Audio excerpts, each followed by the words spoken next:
you up even more because you have to redo it all.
We're just putting it off.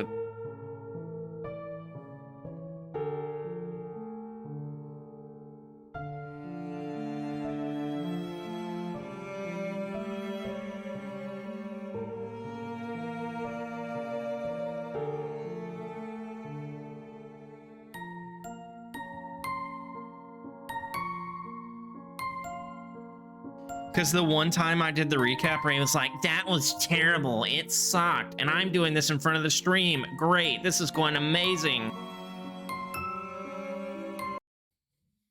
Fuck it. We're going live. What's going on, guys? This is already a train wreck because we're having to change stuff around because stuff's not working right. As usual, welcome to Dimension 119. Ray, you can do the recap. Blame the queen. The queen died and everything went downhill. Dude, too soon. So we started last session with what? Should I not start? No, I'm laughing from stress at this point, so you just continue. Cool. Just ignore me and continue on. Please continue to be stressed. It gives us life. So we started last session with Orden dying. Orden was dead on the ground, and no one really cared from the session before. But everyone's like, okay, now we care. So Iris rushes over and heals him, and he's alive again. She used Revivify, and we're all good now. So Van Richten also used a special healing spell, or it was the Death Ward that he used. He used it on himself, Orden, and Ismark, because they're honestly the most likely to go down. So Caraxus sends his pygmy wyvern up ahead to try to scout out for us. We really don't see too much. We see that in front of the building, or in front of the castle, there is a bunch of vampire spawns and some small red dragon wormlings. Besides that, everything else looks good. Looks like Strahd was expecting us from both ends. So we kind of debate on where we're supposed to go from here. There's debate as to whether we're going to go up or down. We end up going down and into the cellar where the dungeon is kept, where Koras was killed by Caraxus last time we were here. But don't really find anything else that can really be useful to us, so we can just continue on. Eventually we make it back this way, and we go through Rahadin's study and down the stairs where the party previously encountered what they thought was Strahd, but was actually an illusion. We go downstairs and we see this strange room with all of these colored stones and an hourglass. The stones seem to indicate that if you throw them into the fire, then it'll transport you somewhere, and it has several different marked places that you can go to. We're not really quite sure what Strahd wants with these, but we think that it's probably better to take them with us. So each one of our party members grabs a stone and continues on. Ragnar points out that, you know what, that hourglass is pretty suspicious. So Orden offers to break it. A good part of the party gets out of the way, and Orden throws his javelin and breaks it, and... You didn't break it, you hit it. Oh, well, I hit it. And these two... And Ragnar did not want you to break it in the first place. Well, I'm telling the story, and that's what I say happens. So these two statues come to life, and the doors close and are locked. Ragnar tries to break through them, but he can't quite do it, And we find out that these statues are very sturdy because Rajin does over 60 points of damage to them and they're still perfectly fine. They end up inhaling and blowing out a toxic smoke, which does 90 points of damage on a failed save. So naturally, we're all kind of panicking. And that's where we're going to start off tonight. Ooh.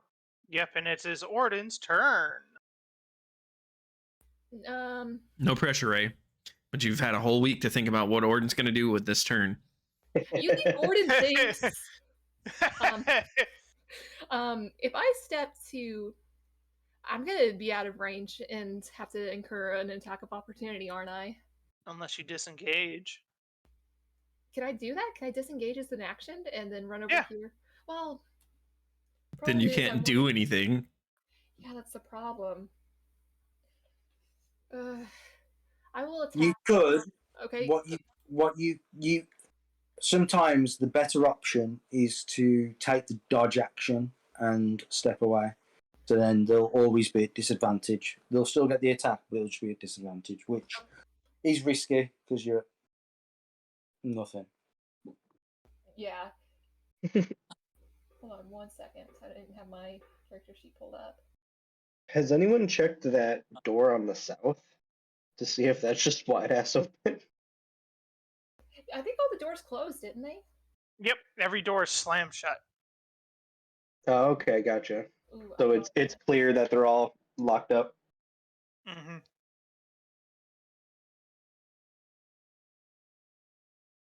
There's no way that would work. I'm sorry. Not with that attitude. If you believe, you can achieve. Just do it. Make your dreams come true. I'm sorry, I've given it so much thought, I still don't know. I'm just gonna go ahead and... Well, could I... I'm just gonna dodge.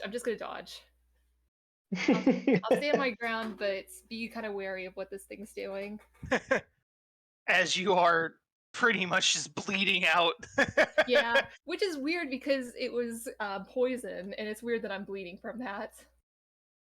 Are you gonna? It's like an step anime. away? You're bleeding out of your mouth. If I'd step away, then I'd have to disengage, or else take an attack of opportunity. So I'm gonna stay here, seeing as that's about all I can do. Could Raging call something out? Of course. Oh. Sure, make your free act. Yeah, go ahead. I think Raging would just say, just look at the state that she's in. Raging's coughing as well, feeling very weak and woozy. He would call to the others, "Through the fire!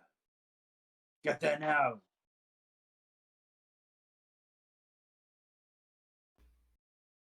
He wants us to go to the fire? With me. Prepare to jump all together. Do we remember what the stone is? Which one is the right stone is the problem. You would remember the poem thing for each stone. If you needed me to read it again, I could. The real question is, which ones do we have? Ragnar has the violet one. I've got the red one. And Kevin said Rajin has the yellow one? Yeah, I think that's what they decided. So one of those three, I guess, is where we're going. Red is if lore is what you seek. Yellow to the master's tomb, and violet leads to the mountain spire. Rajin, use yours. That's the most likely to be in the castle. Very well. Prepare to jump. I'm gonna grab onto Rajin because I know he's probably gonna throw it in, and I'm gonna have to hold on to him. Sounds good. All right. Next up is Rictaven, and before we ended the game last time, Caraxis said, "Get behind me." He's gonna do something on his next turn. So everybody just is behind Caraxis, waiting for him to do his thing. So Octavian was just going to hold his action until either Caraxus gets the door open, or and he's going to prepare a spell in case the door gets broken open. It'll be Iris's turn.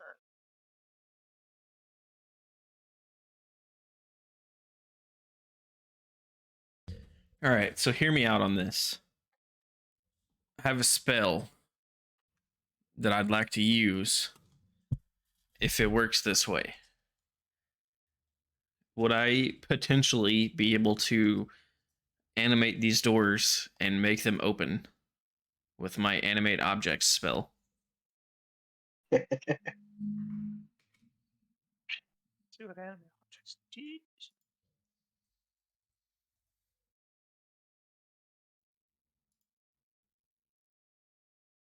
Objects come to life at your command. Choose up to 10 non-magical objects within range that are not being worn or carried.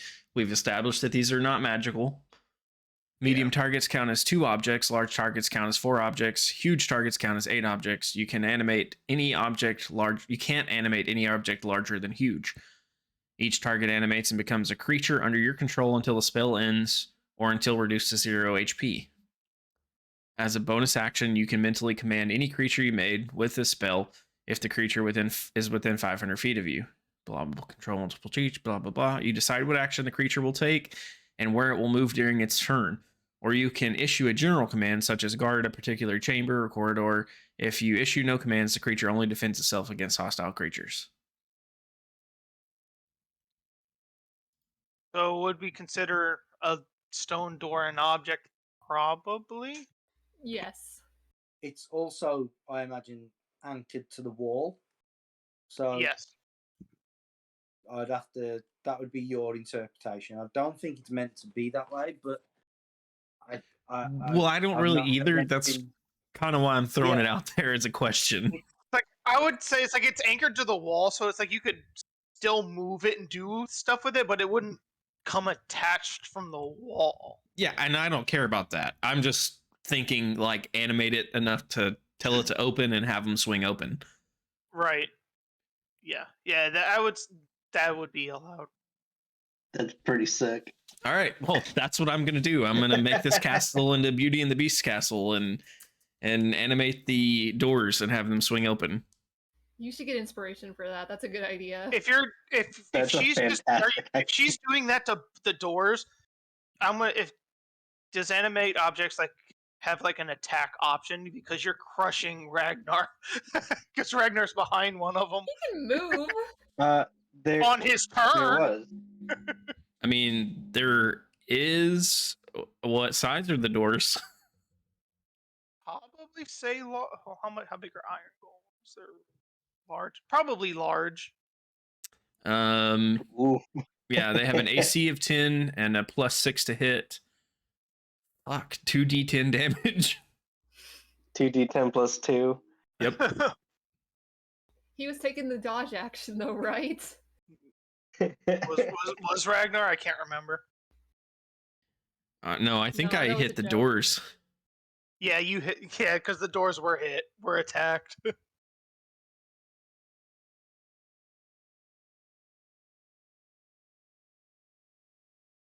Thank you. All right, so that's, let me see, a +6 to hit, 2d10 damage if it hits. So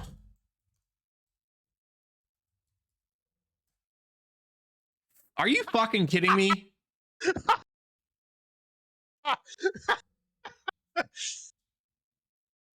that max damage? Great roll. Thank you. So how do you do crits, Derek? That's max damage plus another roll.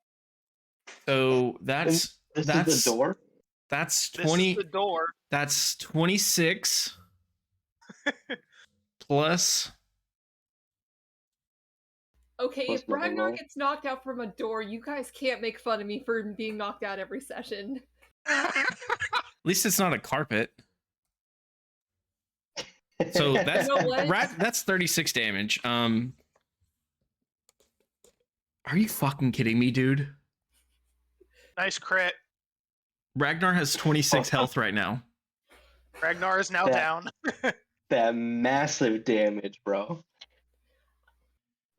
Now you know what it feels like. Derek, are you sure I don't have inspiration from this great idea? What would inspiration do to help? I could re-roll the nat 20. But inspiration means you take the higher roll. No. yeah, inspiration gives you advantage. I think it just lets you re-roll. Whatever. But either way, having inspiration would make this feel a little nicer. Ragnar's down on the ground. He's just smashed behind a door. Well, He's got spirals in his eyes and fucking Tweety birds flying around him. Yeah. Iris just does the Kool-Aid man. Oh yeah, he just crushes Ragnar. Oh no. Oh, that's so sad. So yeah, and it's Carax's turn. The doors are open. Yeah. So Caraxus had his cone of cold charging up in his hands, and he's going to hit the door, but it flies open. He releases the cone of cold. Hold on. What does that mean? In this direction here. Oh. You're gonna So cold that one. Yeah, that would hit this motherfucker because it's what 30-foot cone. Something like that.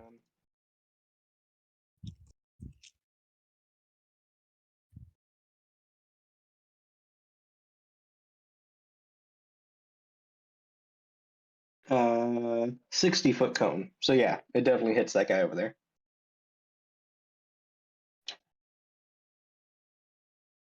Well, I mean, I guess he'd have to save for it. Yeah. Can I also just say What kind of save is it? Constitution. Which I'm sure these guys have a decent con. What's a 22? Yep, that saves. Is Van Richten But it'd be half damage though. Is Van Richten gonna use his held turn then? Oof. So half of that there.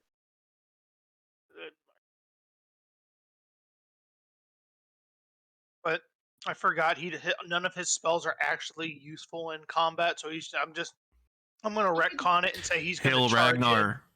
Heal Ragnar. Yes. Ragnar is hidden behind a door. No one knows he's there. Yeah, Nate, literally- nobody needs your negativity. Somebody can see the fact that door is not swinging all the way open. Then, and you would hear a hold on. If you couldn't see the attack happen at the time, then that means it would have been at disadvantage technically. Who, me? No. So when the door opened, if you can't see the attack, the person that you're attacking, then it's at disadvantage. If we're going to do it that way. I mean, it still hits. but you're gaining a lot. He wouldn't be down though, if that's the case. Okay. Yeah, we'll go it that way then. Damn those doors. Ragnar's still in a lot of trouble. Just take the damage that you rolled and get back the crit damage. Okay. And yes, Rictavio is going to come in, see that you got smashed in between the door, and use how on a scale of 1 to 10, how bad is Ragnar looking? Like, are you down? Are you okay? Just need a little health? He's looking at 16 out of 10. 16 out of 10. So you're doing great. I have 16 hit points. That's me trying to give y'all code that I have 16 hit points. 16 out of 100, bro. See, I don't have 100 hit points either. As you're 150 or 160% past your hit point maximum. Derek, does the fire get put out by the cone of cold? No, the fire is still burning white. Like it doesn't affect the brazier whatsoever. Did it hit the hourglass? And I did the damage for the golem. Okay. But my Cure cone didn't hit the hourglass.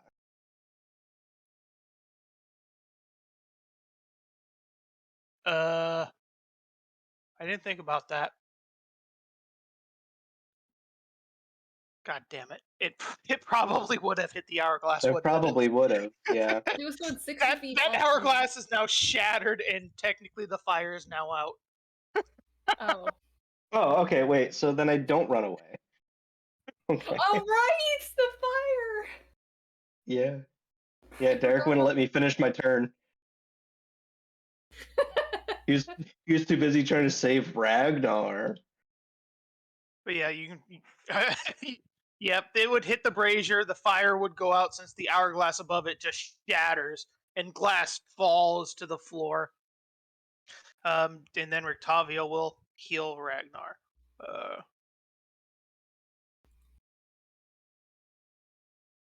Plus 68.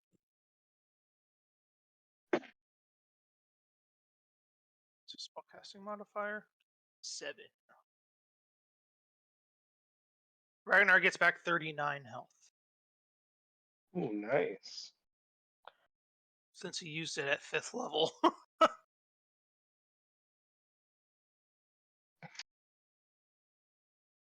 And now it's Ragnar's turn. Ragnar's gonna yell to everybody that we're following Raijin, and I guess like head towards the brazier. There's At no this fire. point, the fire in the brazier is now out. I thought you said it didn't go out. No, it went out because the hourglass was shattered by Okay. cold. Well, but the only light in this room are now little torches that line the walls.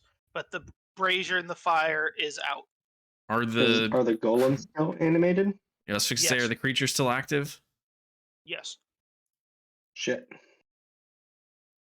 Actually, let me confirm. Yeah, you should probably read that.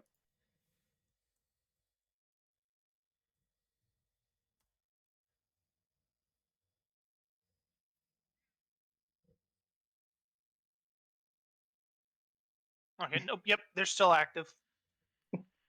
Well, son of a gun.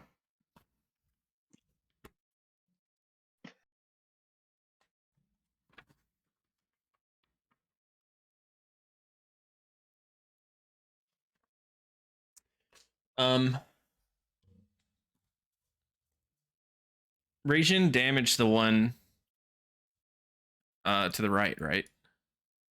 Or this one? Yep, this one's been damaged the most, yes. I can't reach that one, though. Fly, you fool! Ragnar's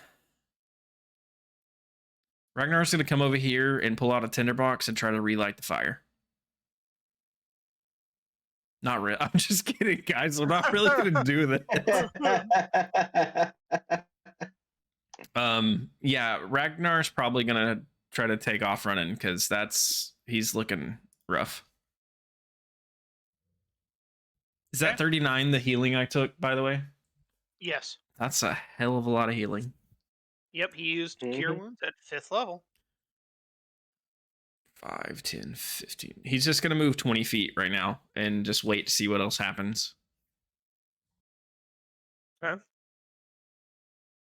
Next up, it'll be Raijin, and you have Orden on your back, basically. Orden is holding on to you. Yeah. I was going to say, I was just going to sort of shove Orden towards the door and just keep shoving out the door. That will. Will it be an action, Derek, to do that, to shove her out the way? The shove action is usually an action, so yes. One of my attacks. Well, if you're before you can do that, he just is like grabbing on you and saying, "Do the thunder thing." I do not have the energy at this time. Remember, I got you in here by flying. So yeah, he's just going to shove Ordin out the way, and then he will take the attack of opportunity against him. Okay. As he's shoving Ordin towards the door, and he'll make sure that he takes the blow rather than Ordin.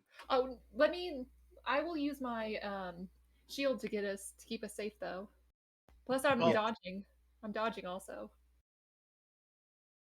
Well, the dodge wouldn't affect you or affect Radiant anyway, since that was you. No, I'm saying like I'm safe at least, but also I can use my protective style.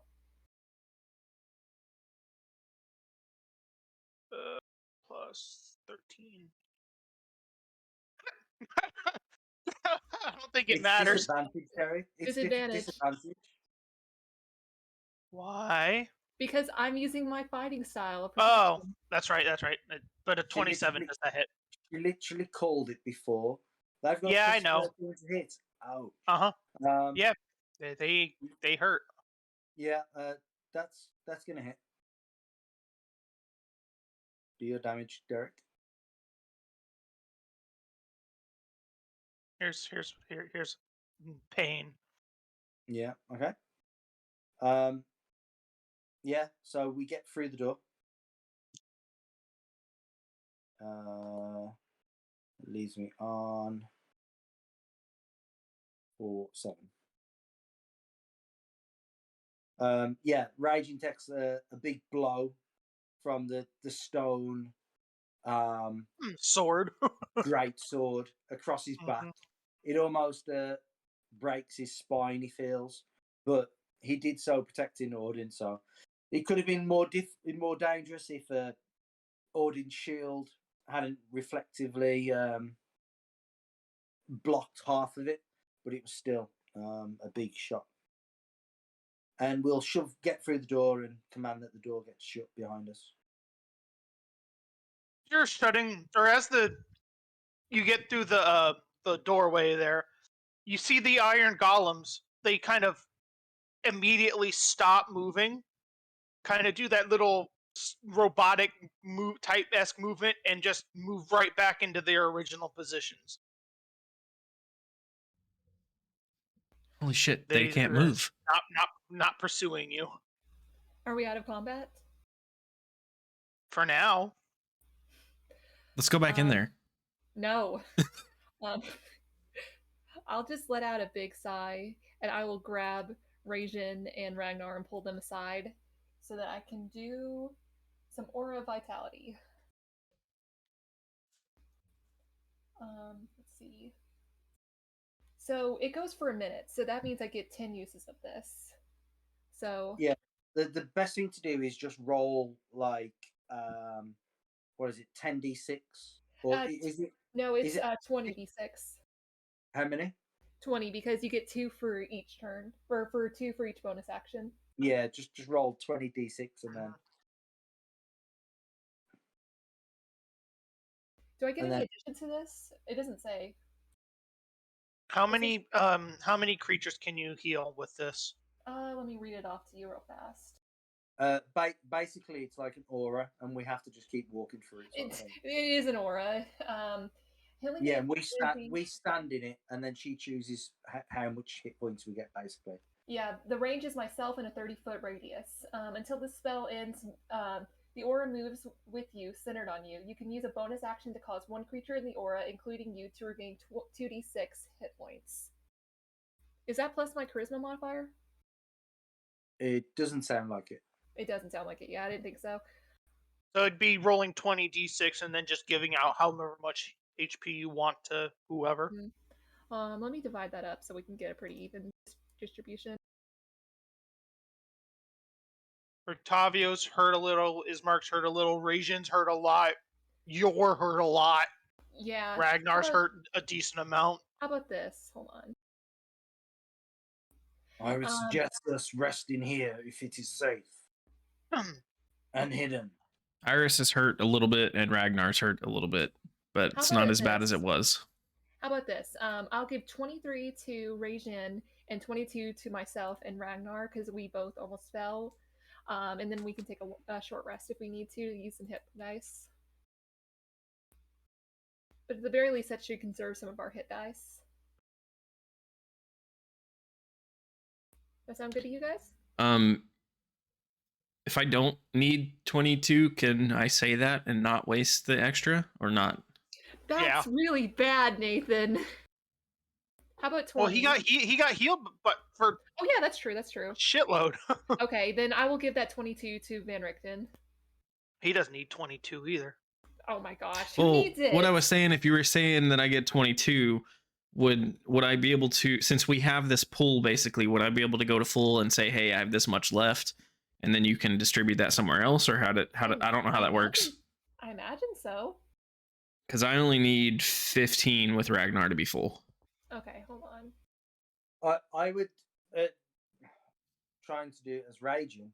Raging would say, "This aura is strong. If we can rest and recover some for the final push." So he's saying that we don't need it? I mean, he's using it. I would say if we're going to try and do a rest, let's do a rest first, and then whatever's needed afterwards, then cast it. Okay. Do I have to recast it, or are we just going to use that again? Well, you will use the 67, so you don't have to re-roll it. But go ahead and do your do a short, or attempt to do a short rest here. Yeah. I would say to Caraxis, use your wyvern to keep watch, and he'll point up the stairs, sort of thing. Yeah, and Caraxis is already on it. Caraxis is doing fine as far as health, so he'll just kind of try to stay vigilant. But I guess also rest if he can. I'm not sure if a short rest really gives him too much. And during this rest, Rictavio would also cast Death Ward again. You'd put it on what? The three people that... Which of the Oakenbeards wants it? Because he's going to cast Death Ward on Rajin, Orden, and one of the Oakenbeards. Is my Death Ward off? No. Nope, you still have it. The only one that lost their Death Ward was Orden since he fell. I would probably... Personally, I would say Iris, because Ragnar is pretty much fucking useless, but... and Iris is a little less useless. But those are my thoughts. Mm-hmm. So put it on Iris. Done. Yeah, and that would give Iris a little sense of power too, I'd feel. Death Ward.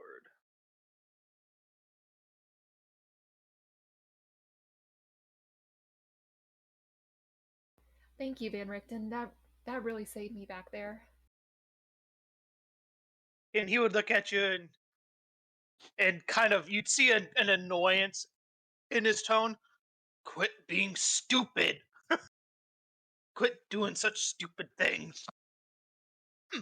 Look, why don't you get in there and do something for once?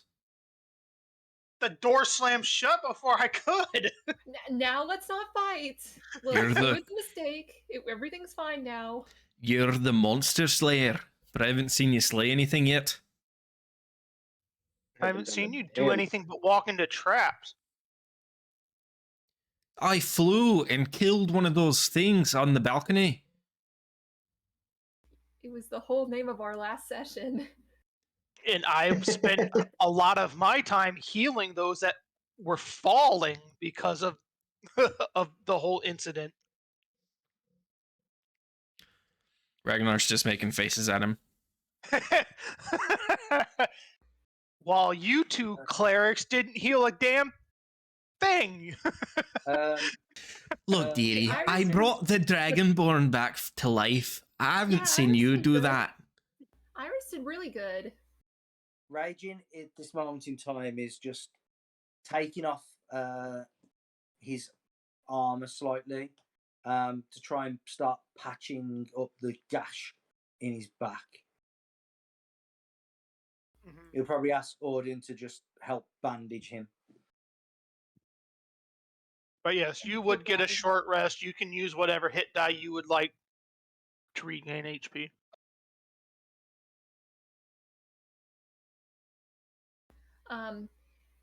Once you're done with that, Kevin, you and I can start divvying up this aura. Yeah, 13 and 14 is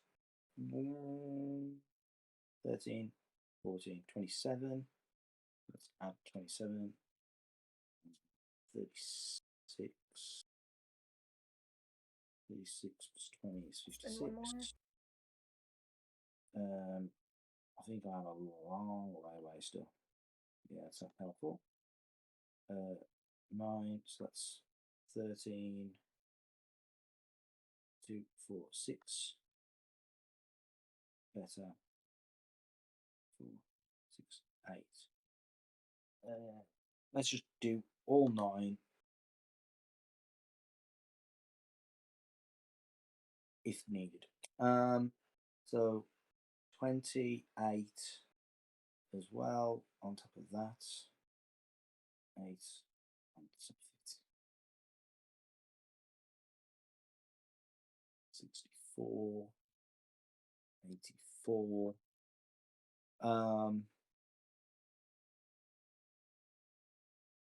84 plus 9 is exactly 93. Using all of my hit dice, I am back up to full. Oh my gosh, you're gonna make me waste this. Well, if you don't want to use it, we can just retcon. I'll just go ahead and use all my hit dice. Okay. And I have all my spell slots back. Octavio and Ismark both use their hit dice to rest up and patch themselves up. How's everyone else looking?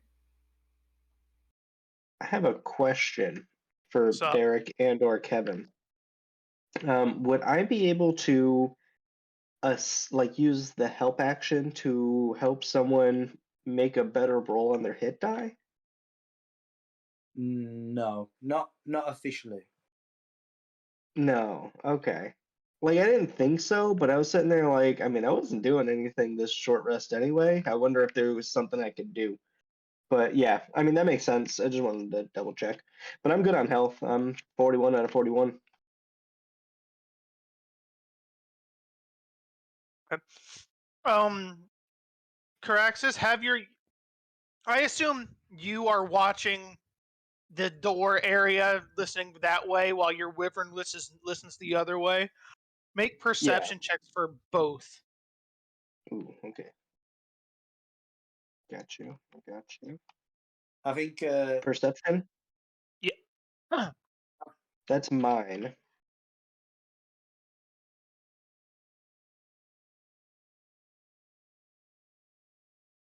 And that's my wyverns.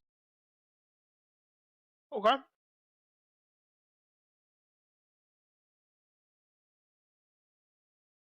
You yourself don't hear any noise coming from the direction that the statues were, and your wyvern doesn't hear anything its way either. Okay. Does it see anything? No. All right. Well, all clear. Yeah, as far as I know. Raging, now that he's been patched up with the help of Odin, puts on his armor, stretches his back, feels a little bit stiff, but very much manageable. And he'll look around, he'll look at everyone and say, "This must be the final push. We must give it our all. There is no backing down now. If Rahadin is with Strahd, then I shall take him with Caraxis. The rest of you concentrate on the devil himself." Try to lure Rahadin somewhere away from Strahd, so that way my sun sword won't bother Caraxis that much. Very well. Master, I don't think I've explained this, but in the temple, I believe I acquired another Perhaps power. I hear you. You are whispering again. And where is he? He would look over to Ragnar and like get on his tippy toes and whisper in Ragnar's ear and see if he could project for him, because Caraxus is right next to Ragnar. Hey, little dwarf, let me whisper in your ear. Does Caraxus's tongue stick out like a lizard and just tickle him in the ear like? Maybe like sometimes on accident he super doesn't mean to, but it's a little sensual. That's the worst kind of wet willy. The one from a lizard. It's the most adorable wet willy.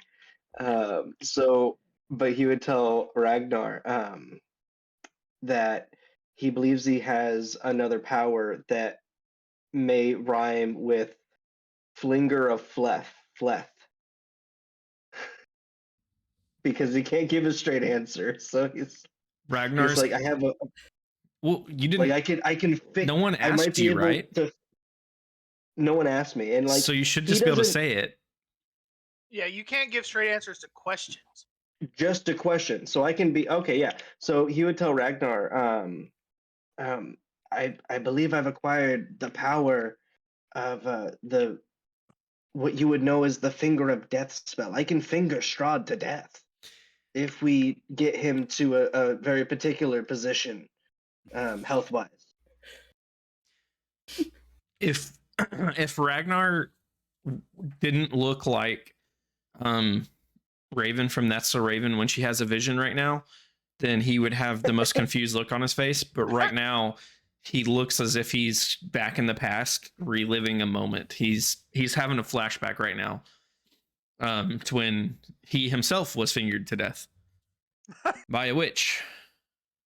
Oh, is that what happened to him? Uh-huh. Yep. You triggered him. Oops. You triggered the Vietnam flashback. So Ragnar's not saying a word about what you're saying to him. He's just frozen right now. And then he goes over to Van Richten and is like, hey, can you pass along a message? It's like, Van Richten's like, looks at Ragnar. I'm too quiet for you. Van Richten's looking over at Ragnar and then looking down at Caraxus like, I see what you did to him. You're not getting close to me. He would crouch down. All you got to do is speak up, little one. And he goes, I can finger Strahd to death. Well, I guess sometimes Strahd does like being fingered. For the rest of us that are hearing this out of context without hearing Caraxus, I imagine it's just a very weird kind of stare. I think Raging. He still has that sinister smile.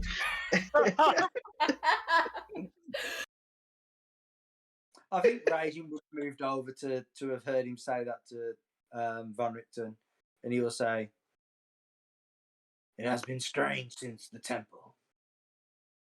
If you have indeed got such power, you should be careful. But is Strahd not already dead?"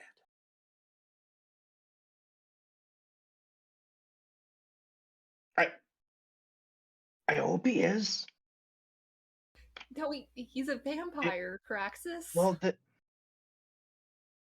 but I'm sure he still has. So, like in the industry, we have this thing called health points, and I'm sure he still has those. We can deplete them with my finger.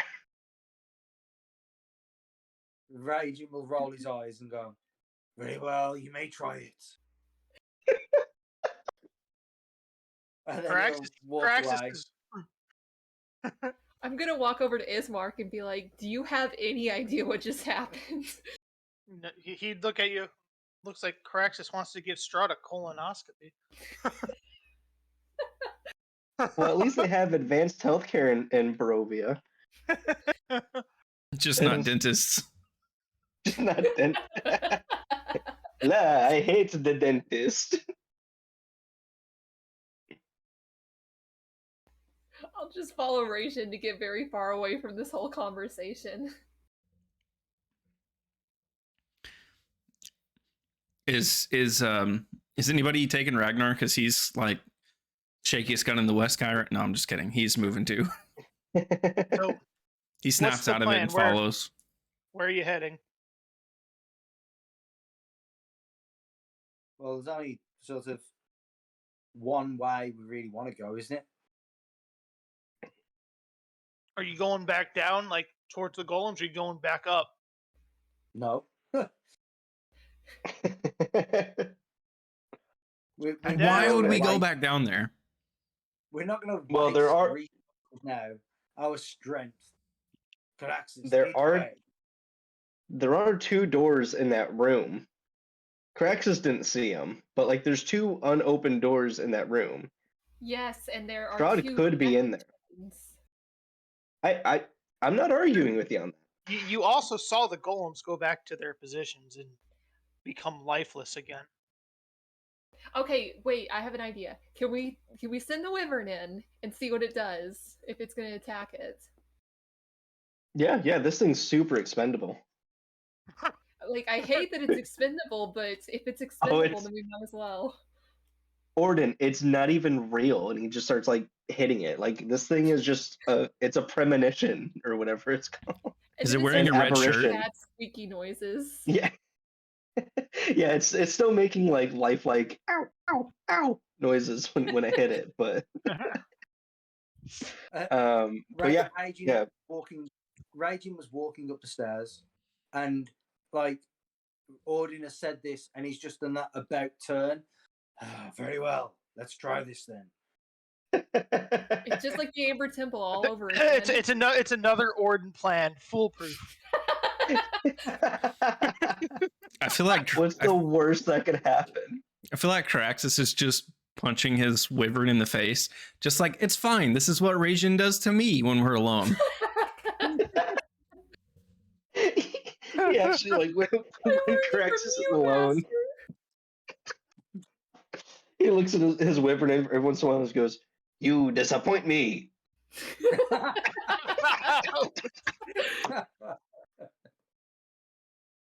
This is why we'll never finish Curse of Strahd. We'll keep playing, but this is why we'll never finish. This is the best part, though. It's the most fun. I'm sorry. But Caraxus goes in, or not Caraxus, but the wyvern goes into the room and scouts it out a little bit. He's flapping around. He's gonna land on the thing. He lands on it, lands on the other one. Neither of them start moving again. It's like they aren't even alive at all.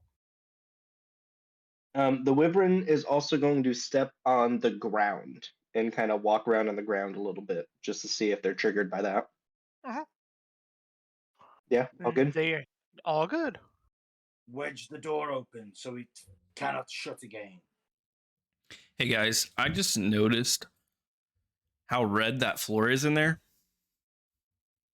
Yeah. Oh. We definitely should have noticed that beforehand. Well, it's almost as if the DM could have explained that. It's not on the room, so I don't know. I mean, there's a thing called imagination, Derek.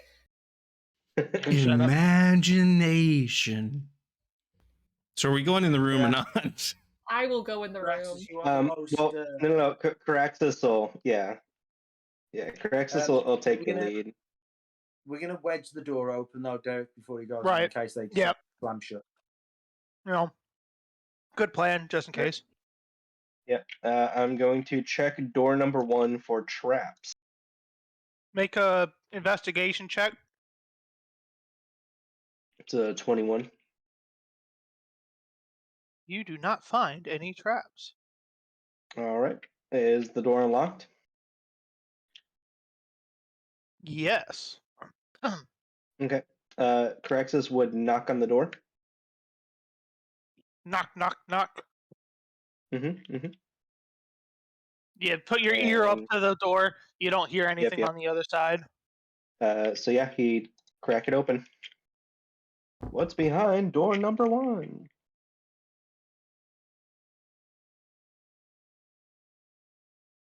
Boop. You've You got to be get a freaking staircase kidding me. going up Where? and going to the right. Wait a second.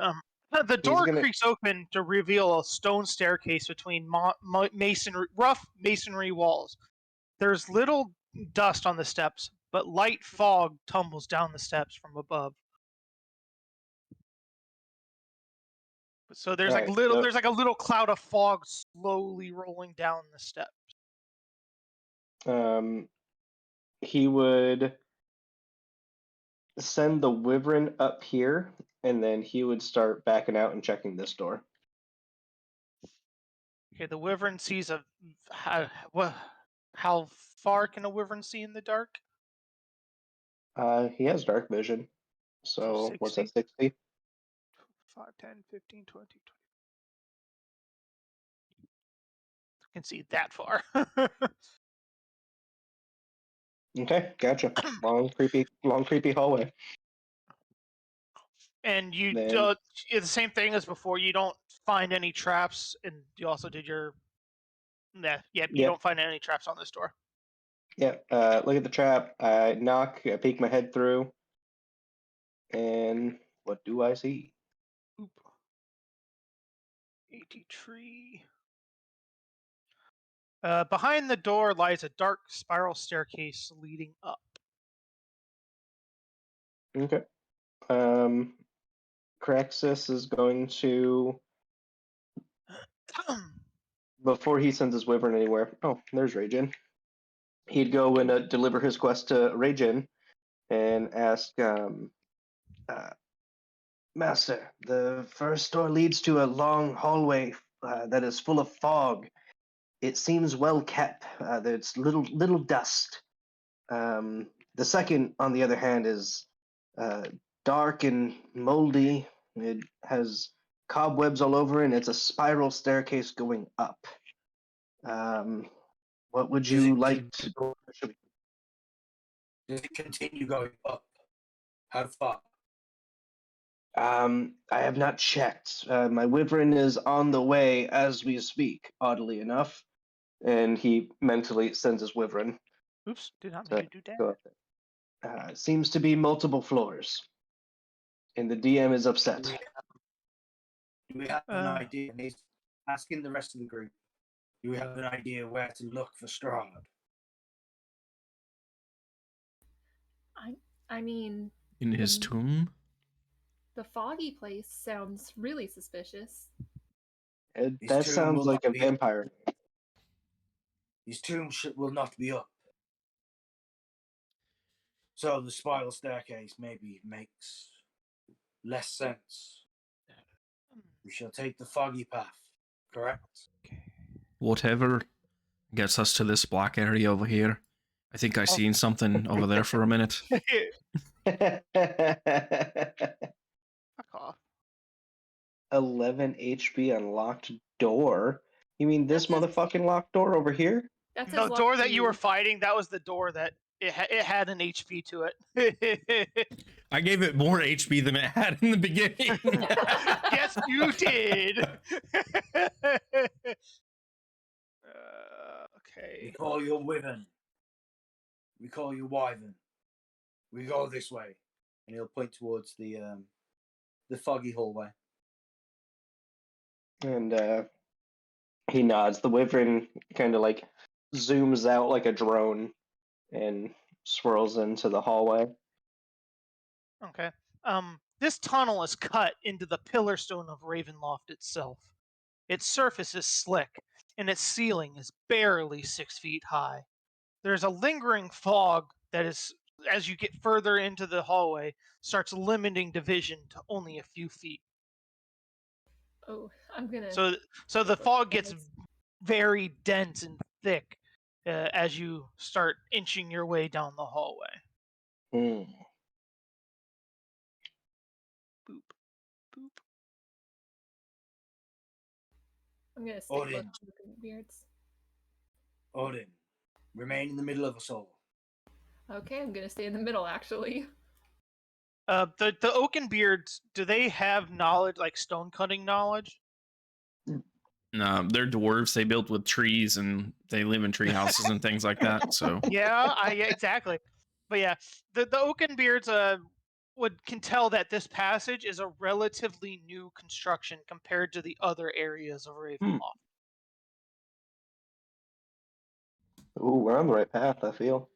this seems to be an addition after the fact. This doesn't seem just like this wasn't in the normal building plans.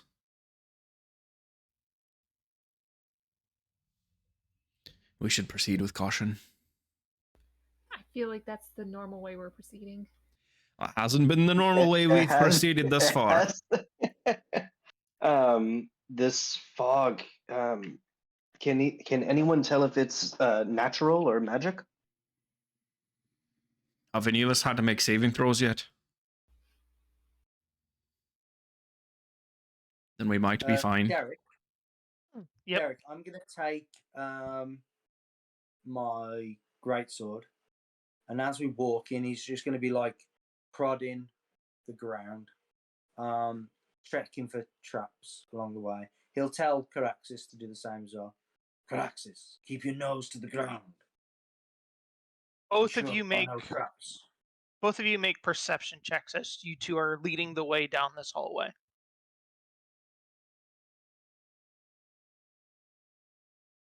It's 15.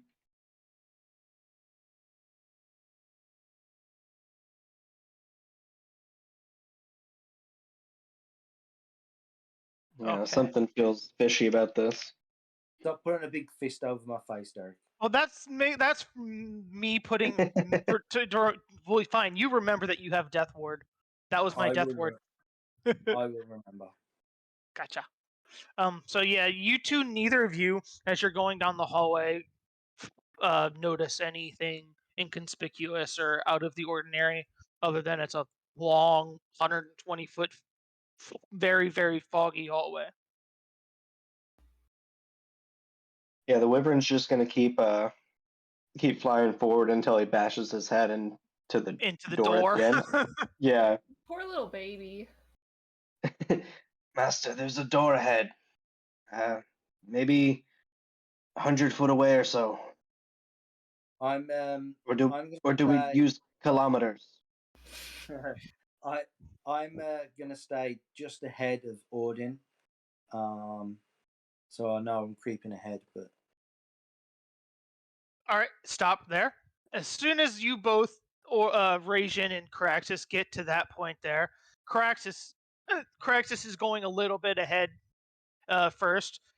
Like nothing, he gets to this point, nothing happens. But as soon as Rajin's big, clunky, heavy body steps onto that tile, you don't, the others behind don't see what happens, but you can just hear Caraxis and Rajin just kind of gasp as a trapdoor opens and they slide all the way in down to the there's no dex check?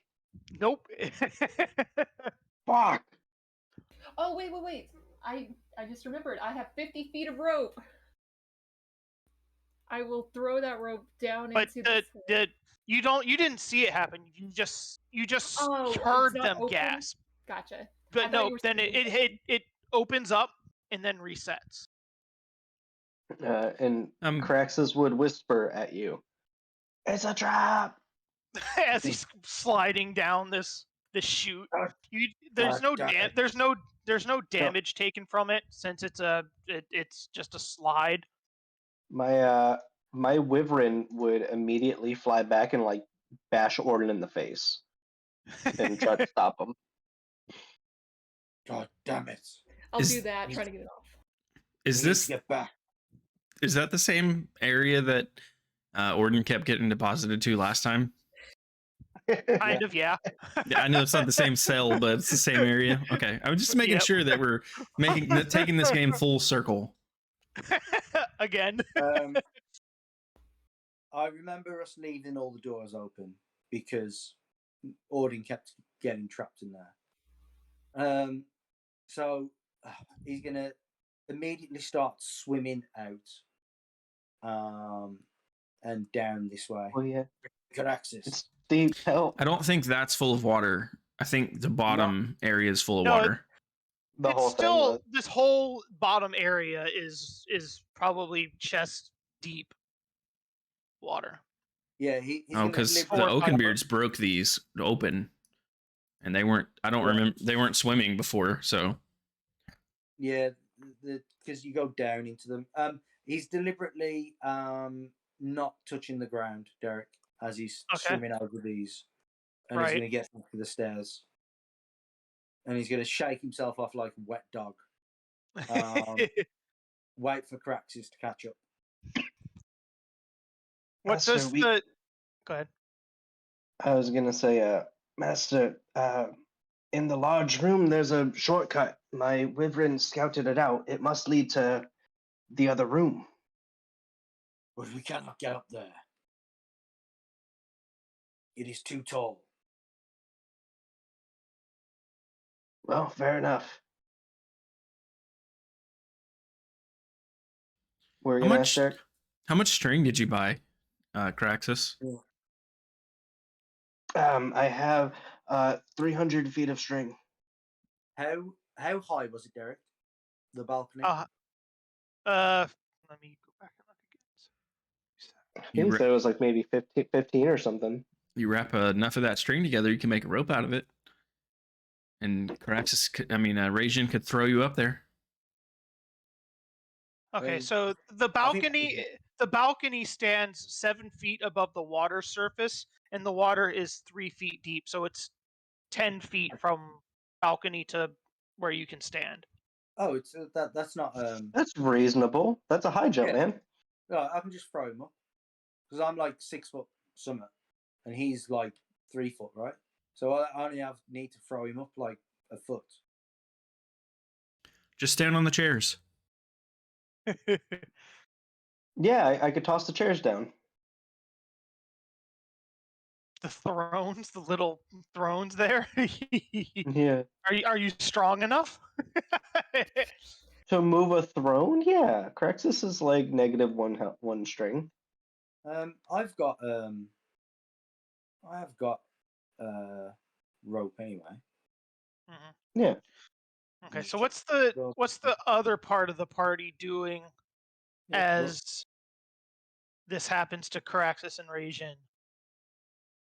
What does Orden do as the wyvern flies in his face? Is the real question. It's kind of just Yeah, he's stuck not on his attacking. face. It's kind of just stuck on his face, and he can't really see what's going on, so he's just like with his sword trying to get it off. But he does stop, and I imagine that the Oakenbeards kind of bump into him when he's trying to get off. We didn't see them disappear, right? Nope, but they're not in front of you. You heard it's like you heard the gasp or a kind of like a startled yell as they just dropped and are out of sight. Rajin. Craxus. And you wouldn't hear their answer. It stays silent. Would you have heard? Would they have heard the floor, the grinding of stone? Yeah, they would have heard the trap activating, but they don't know exactly where it would have been. Something's happened. It's up front. Something's happened. Should we move forward or do we go back? Well, hold on, and I'll turn to the little wyvern. Can you tell us where they went? You're connected to Caraxis, right? Little Timmy fell down the well. Orden, I don't think it can speak. The wyvern would just kind of like flap in a circle here and then flap back this way and just try to like slowly lead you over here. Like this way? Yeah. Yeah, See, behind you guys. I'll turn to Ragnar. See, it knows what it's talking about. And I'll follow it. If you say so. And I assume you guys would meet like at each other and all would group up in the the brazier room. You would come together.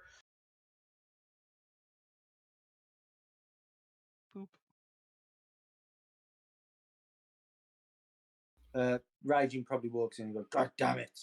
What happened? There was a trapdoor. We ended in the cells. And he's still shaking water off him. We must continue. You mean the same ones that Orden kept getting locked in?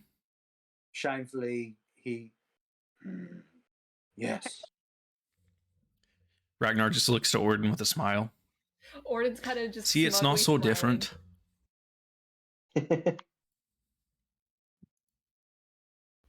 Those traps can get anyone. It's not just me. Famous last words. But I'll still go in the middle. That's not the middle. It is now. Find where the traps are, Caraxus. Yeah, Caraxus is going to get down on his hands and knees with the Wyvern helping him out. And hopefully we can identify. Make an investigation check at advantage since you're actively, you know which kind of area it was in. Ooh, that is a 29. The fog lifts and we can see the entire hallway. But no, the fog doesn't lift, but you know exactly like how many steps you took in this hallway before you went sliding down. So you know pinpoint the exact location that the trap is exactly right where you are. Mm-hmm. Yeah. Yeah, Caraxus goes Rain Man mode and he says, right here, Master. If you have a 5-foot jump forward, you should miss it. And remember, like this hallway, it's short enough where like Rajin and Orden have to kind of bend over to keep their heads from grinding against the ceiling because it's barely 6 foot tall hallway. Oh yeah, Orden's having a time. Does anyone have a plank? Yes, I'll just pull it out of my trousers. I do, Ed boy.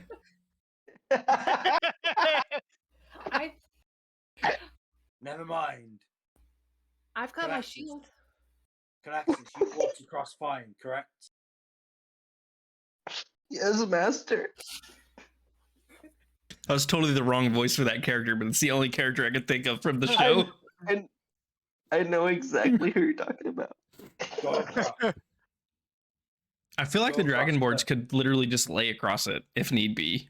Oh, that's true. That's what I'm kind of feeling. Like you could probably. It's a 10. It's a 10 by 10 trap, so it's 10. Oh. It's literally the 2 by 2. I thought you said 5. Lied. No, I said 5 because I'm dumb. If me and Rajin like hold hands, then we can like lay down and then be 12 feet long. With nothing in the middle. Go across, Caraxus. Complete the hallway. And would I be able? Gotcha. Find any more traps? Oh yeah, I'll do that on the way.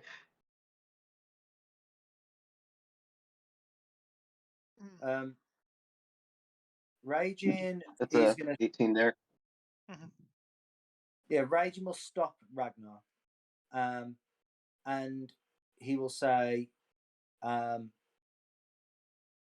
Odin, stand here with me. And he'll ask Ragnar to take a step back. And he'll say, Ragnar, run, and we shall toss you.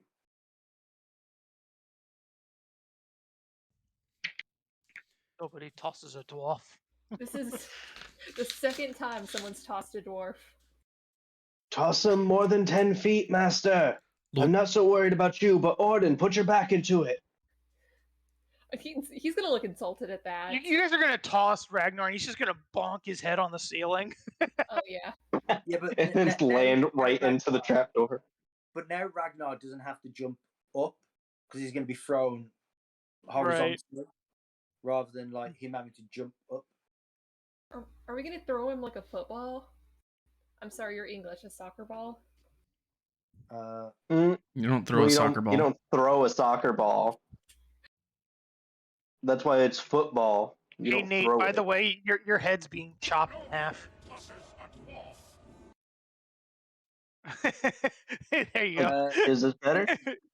Yeah. Oh, dude, this ain't gonna work, man. What are you guys talking about? It looks fine to me. Yeah, me too. Yeah, he's kind Haha, of. Derek, you're just dumb. They're gonna kind of swing people across, effectively. Right. No, I understood what you were going for. Yeah. Now that you're all done having your conversation, I do think that I could make it across myself if need be. Very well. Just don't bump your head. Well, if y'all have no confidence in me, then I guess toss me. But all I'm saying is that's only 10 feet. I can clear at least 20. Very well. Damn, never missed leg day. You could clear 20, but you'd also have to jump up, which you don't really have the room. Derek, I'm like 3 feet tall. That's at least double my size in height that I can get. Yeah, have you ever did a long jump, Derek? You don't I'm go going 6 for feet in distance. I'm not going for Yeah, height. you do. Yeah, you do. the air. No, Ragnar will be okay with whatever needs to be done. He's just trying to make sure that everyone understands that, like, hey, you don't have to treat me like a child. I can probably do this. Oh, like He goes on and Mario jumps. Yeah, he knows you can probably jump, but it's the fact that the angle of everyone having to jump is gonna be more difficult. Oh, do I have to break out the Pythagorean theorem again? Yeah. Well, then toss me. Let's get this over with. Because don't forget, long jumpers are like 6 feet tall. And when they jump, they'll jump pretty high in the air, even though they're going distance. Look, I've read a book, and it says as long as I've got 10 feet to do a run and jump, that I can jump about 20 feet. But if it makes you feel better, then toss me. I know everybody wants to toss a dwarf. You can mark it off your bucket list. We're just giving you the help action. I've already tossed a dwarf. I'm fine. And you toss Ragnar. Actually, no, I'm not even gonna make you make a check for it. You toss Ragnar across. That entire conversation could have been avoided with, yeah, I'll give Ragnar the help action. Sorry for doing it in character, Nathan. No, I'm all about it. Oh yeah, Nathan. Sensitive ass dwarf. I was just doing it in character too. I didn't know if Eric was going to make us make a check. I was thinking about it, but it's not that hard of a thing to do, so the check would have been super low. But so the question is, are you guys going to have the same conversation with Iris? Well, no, because Iris is a strong, independent woman. Raging's just going to do this. He's just going to go, well. Iris kind of looks down and just shrugs and just waits for you to toss her across. All it is he's going to put his hand out to her and then just swing it across like this. Raisin, don't hurt her now, okay? You're supposed to be helping, so I don't. Wait, are we doing that thing that parents do where they swing their children with Yes. Are you gonna toss the other two across? Ismark and Rictavio are probably close. They're shorter than the two of you, but they're still 5'6", 5'7", so they will have trouble jumping this little gap just like you guys would.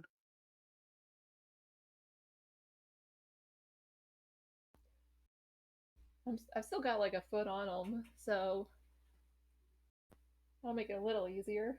Ragnar, Well, Iris, catch them. Aye.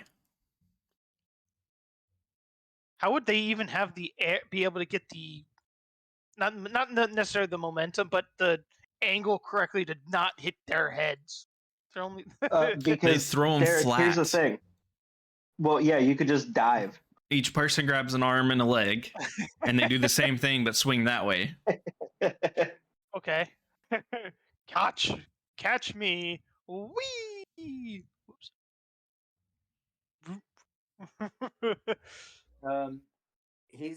He's gonna look at Odin and say, "This may be quite primitive, but we may need to run on all fours." Oh, that's gonna be really embarrassing. I know. Thank goodness for this fog. Ragnar hears it and just gets the biggest smile on his face. And what he's gonna do, Derek, is actually gonna run and try and wall run, and hope that Ragnar is still there, but he's just walked away. But he doesn't know That was me. Somebody moved me away. that Ragnar was was me, that was there, me. but I guess somebody else tossed him another 20 feet down the hallway. Okay. I would say since you're wanting to do something special, make like an acrobatics check to run along the wall. Yeah, it wasn't supposed to be special. It was just, rather than just diving flat, like hands first and face planting the floor, he's going to try and like wall run, sort of. What do you want me to make? Acrobatics. It's only Okay. 10 feet. It's not like you have to go very far. Nah, knew it was going to happen. Iris and Ragnar make sleight of hand checks to catch him before he falls back down the trap again.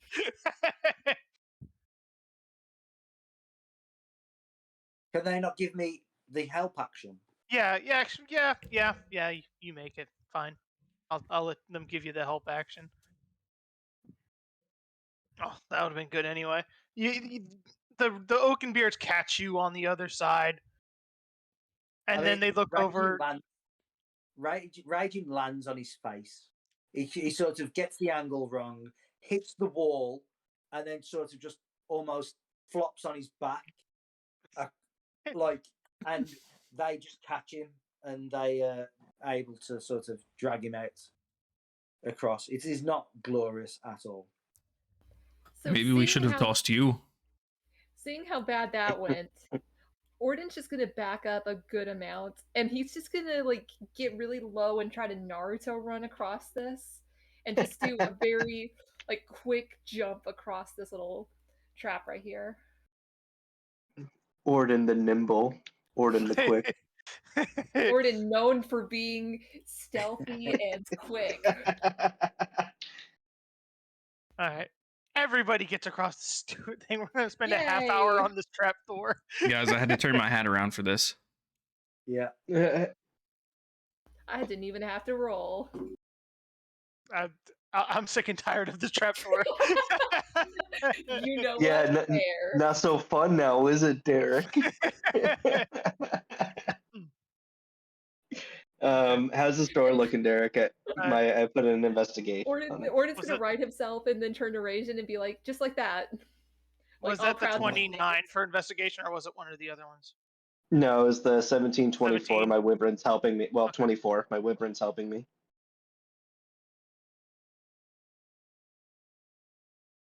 You kind of put your ears to the doorway. You kind of hear, excuse me, like Bless you. that was kind of a cough, but you don't hear much on the other side.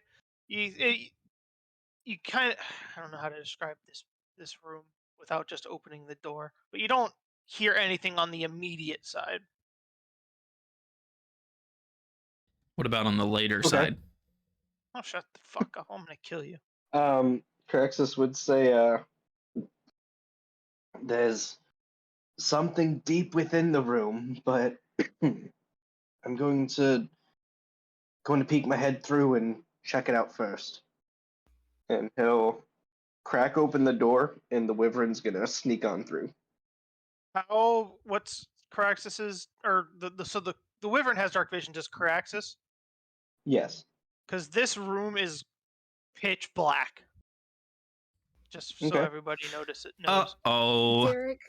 Derek, let me just save you a lot of trouble. Everyone can see in darkness except for Orden.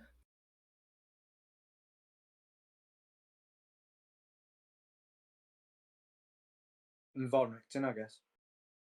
God, it's gonna be such a pain in the ass showing this, because each one of these is its own special room. It's bullshit.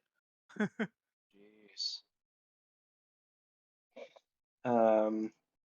Dude. So yeah, the wyvern's gonna take a lap. Before you move anymore, let me get this done, and then I can describe the actual room, because it's a catacomb. The place we were looking We for last finally time. found the catacombs. They were up and not down. That's why we couldn't find them. Yeah, weren't you supposed to do something here? We were. You're supposed to. What was it? Was it the dark elf lady or the werewolf? Dusk Elf. We killed the Dusk werewolf, Elf. remember? Yeah. Oh, there's the dusk elf right there. Easy. We already know. They're glitching through the wall right now. Fuck you. I hate all of you. Yeah, we did have the werewolf quest, but then Rajin killed the werewolf, so that kind of ended. Well, he kind of had go that there coming. now. Make sure I've got all the doors showing. Yes, every door is showing now. Okay. Now I can read. Buried deep beneath the keep of Ravenloft lie ancient catacombs with arched ceilings supported by wide, hollow columns that double as crypts. Cobwebs hang limp in the musty air. A thick fog clings to the floor, which is covered in putrid waste. The black ceiling is moving. Did you say below? Didn't we go up the stairs? It might have been a down. Like this stairwell, I couldn't tell if it was up or down. It probably down, but No. What? No, it went up. It was up. Okay. Yeah, this is like, if we're in the basement, this was like the sub basement. a sub basement's generally basement? underneath the basement. Yeah, it's like a floor 0.5. But yeah, Caraxis would explain all of that exactly. In particular, he would have an emphasis on the ceiling moving. Mm-hmm. Is that what you said? Okay. What do you mean it's I want to make moving? sure I heard that right. Like each one of the columns in each one of the columns in this large room has a set of double stone doors for each one.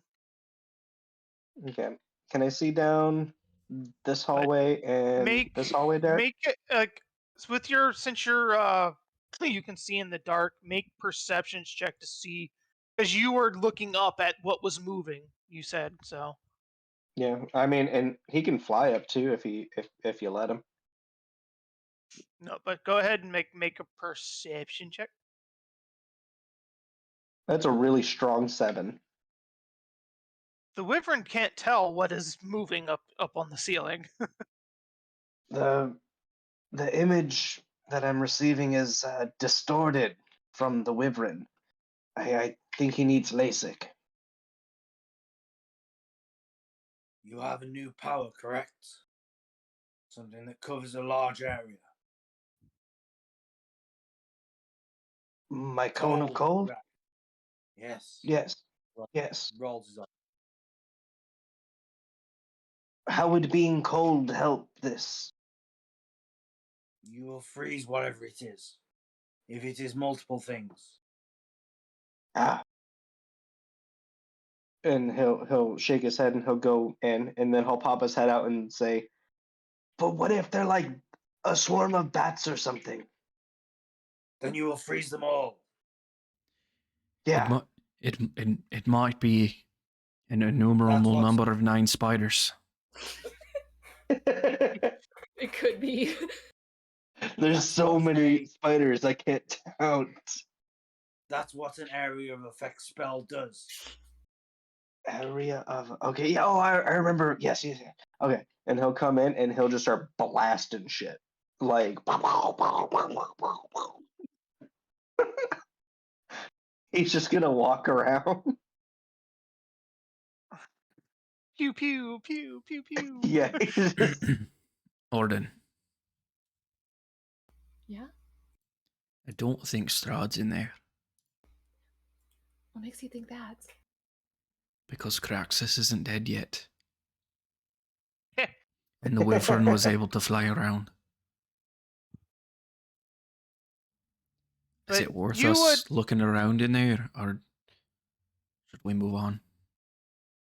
Well, maybe there's a stairway down or a stairway up.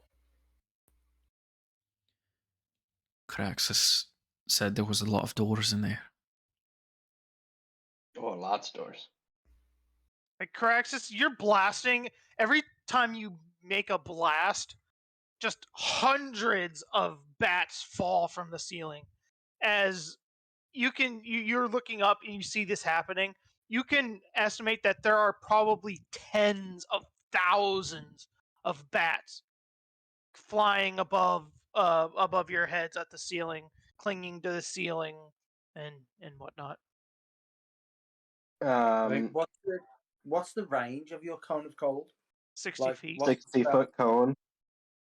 Okay, so like 60 feet from where you are is It's a like, 20-foot high ceiling, so it reaches the ceiling. Oh, gee. Yeah, So so- like I could do that whole fucking line. That's it. So you could do that line, move down, and then like do the next one. Or you could like go to here and like cover But there. you're just eradicating thousands and thousands of bats. Oh yeah, I'm my kill count in this game is crazy. I've actually prestiged twice since being in here. I think that he should gain like 5 levels for that. I mean, as literally. and as you're doing this, the bats start panicking, and Yeah, they they are. start flying, and they fly out, start flying out through one of the small cracks in hallways in various areas of this just room all as around. they start flying away. Eric, Yeah. I looked it Yep. up, and bats are 10 XP. So if there are tens of thousands of bats, It's just there's swarms of bats. then that means that Caraxus has gotten about 200,000 EXP. Nope, there are only 2d4 swarms of bats. Well, you said tens of thousands, so I was It just. it is tens of thousands, but a swarm of bats is a shitload of bats. It's a numberable. Plus, Look- we're not So wait, going so by Look up this. XP. Look up how many XP a swarm of bats are. You got it. Hold on.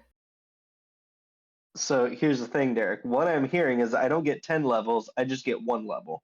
No, It is 50 XP. Oof.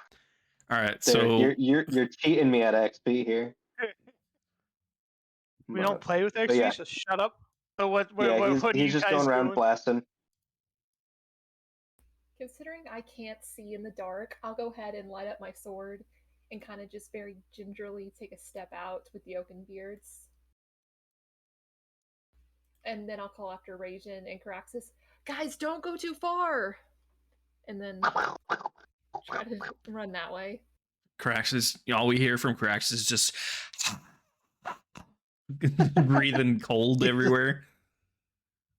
Should we start checking doors while they're doing whatever they're doing? Fine, but we should stay together. That's why I said we and not I.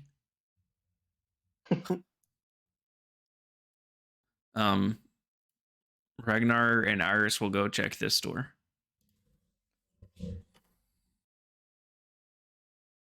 For I'm traps first. Yes, I'm finishing this little thing.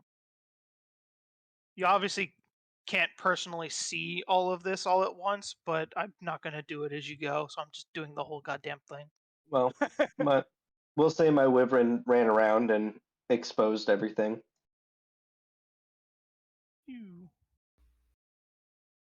Are there any plaques anywhere, Derek? Oh, I see a piss aura. That's mine. No, that's mine. It was my turn with the piss aura, Nathan. Well, Look, I don't can care move whose it out piss into the aura open, it so is. it's definitely mine. You do know you can change the color of it. Yeah, I know. Yeah, but then we can't call it the piss aura. I hate all of you. Are there any plaques on near the doors telling us what each one is? Let me find out, as I was worrying about getting the map situated first. Yes, there are there are plaques outside each one of these doors. Okay, we'll look at the plaques then instead of investigating for traps. And Oh, just so you know, I'll let you know there was a plaque on the outside of this tomb, catacombs, that said, "Herein lie the ones who walk the path of pain and torment." That was outside the door, like over here. I'm gonna call Ismark and Van Richten to get close to us because I'm Oh, worried we're my gonna get bad. lost. Yeah, they do. I can't do 50 things at once. I know, that's why I said it, so that you wouldn't forget. You're welcome. Derek, Yes. do you want to give me or somebody else permission to just control them, and then you don't have to? Yeah. How would I do that? So if you go on to their They don't character have. sheet, They don't have character sheet.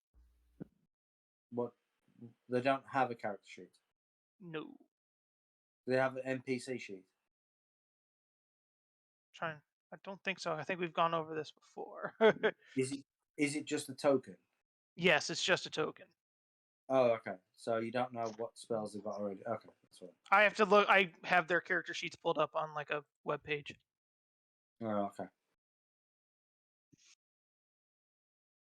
But okay, I so mean, we can Ragnar just and Iris. assume they're staying with us until battle, Yeah, and they yeah. don't really. It's not really important unless we're battling or having them stay somewhere. Yeah, that sounds good. Okay, the tomb that Iris and Ragnar are standing outside of, it reads Artista de Slop, court ceiling painter. That doesn't sound important.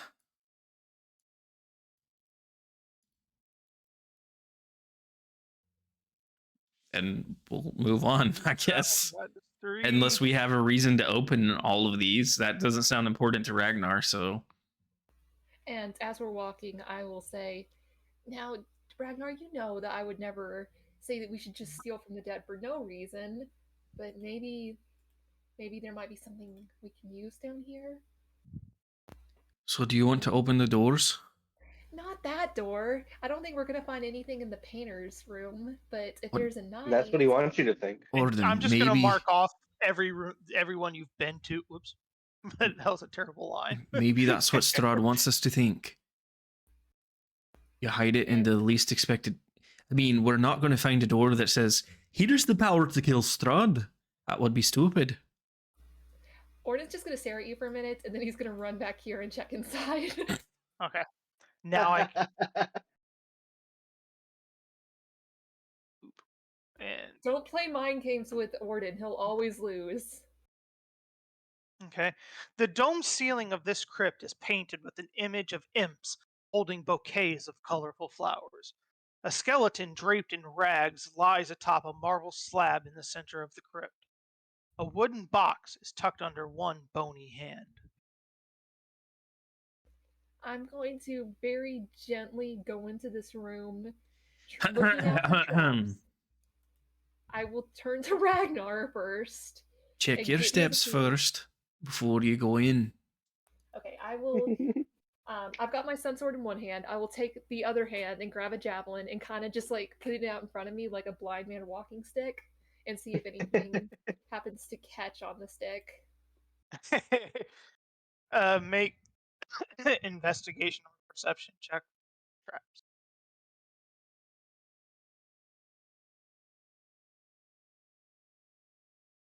8. You're fucking you don't golden. you don't find a goddamn thing. I will turn back to the 2 oaken beards and be like, see, it's fine. And then I will Clear as day. walk up to this little box. How much do you weigh, Orden? Too much.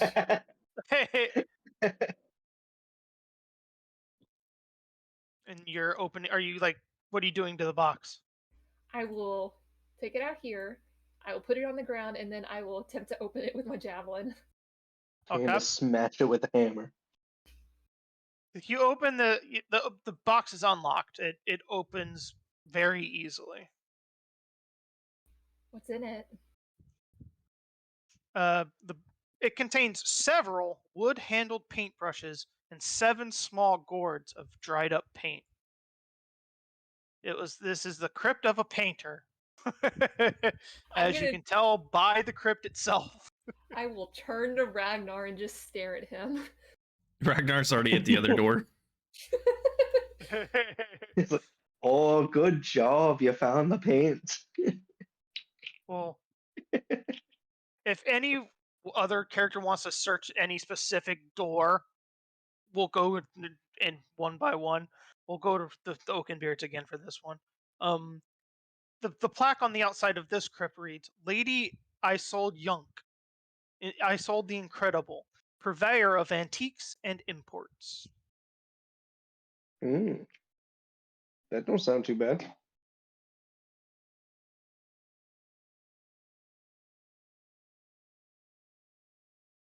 Ragnar looks at Orden.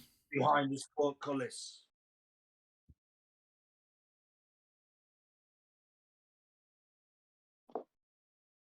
What was that? Well, Raging sees the portcullis, so he's asking like, what's behind there? And Iris and Ragnar will go look since we're right there close. You would see, like, just a straight line. You would see that there is a coffin in the middle of the room down some steps. Is there a plaque outside? Is there a plaque outside this room? Let me see. Well, there's words that are on the map. It says poopy, stinky butthead.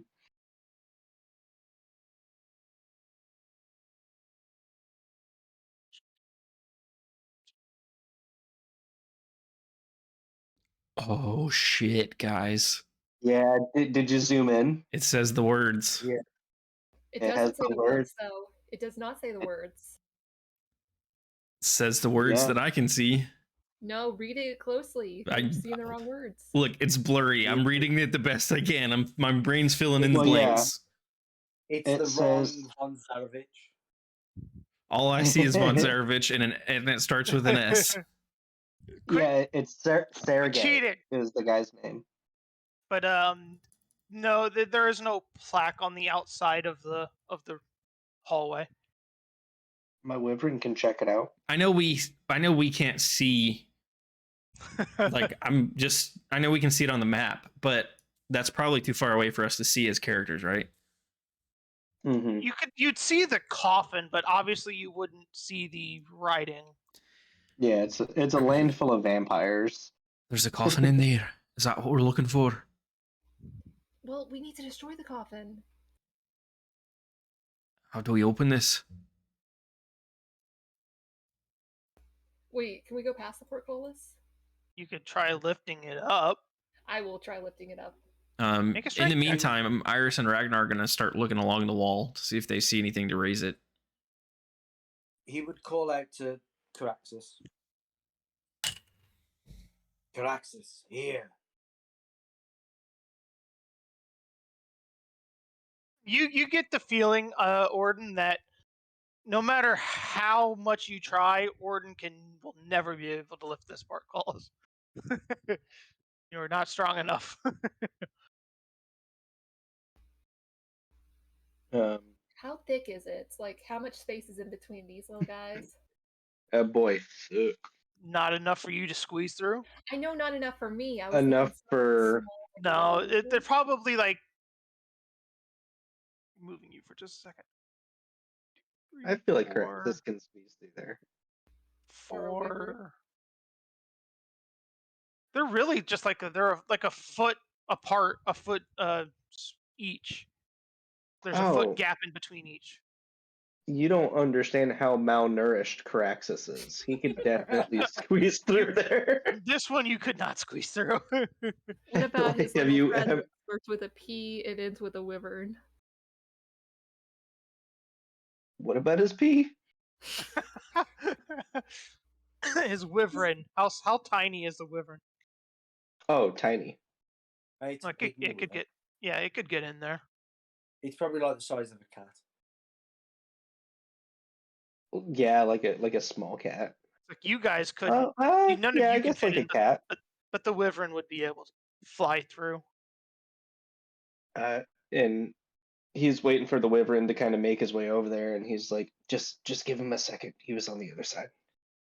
And wyvern's gonna pop over, and what's he see? Okay. White marble steps descend to a tomb that has a vaulted ceiling 30 feet overhead. A stillness, a calm amid the storm, is felt here. In the center of the tomb, a white marble slab supports an intricately inlaid coffin. Chiseled into the slab is a name, Sergei von Zarovic. To the north, behind the coffin, are 3 alcoves. A beautifully carved statue stands in each alcove. A stunning young man flanked by 2 angels, looking as polished and new as the day each was placed there.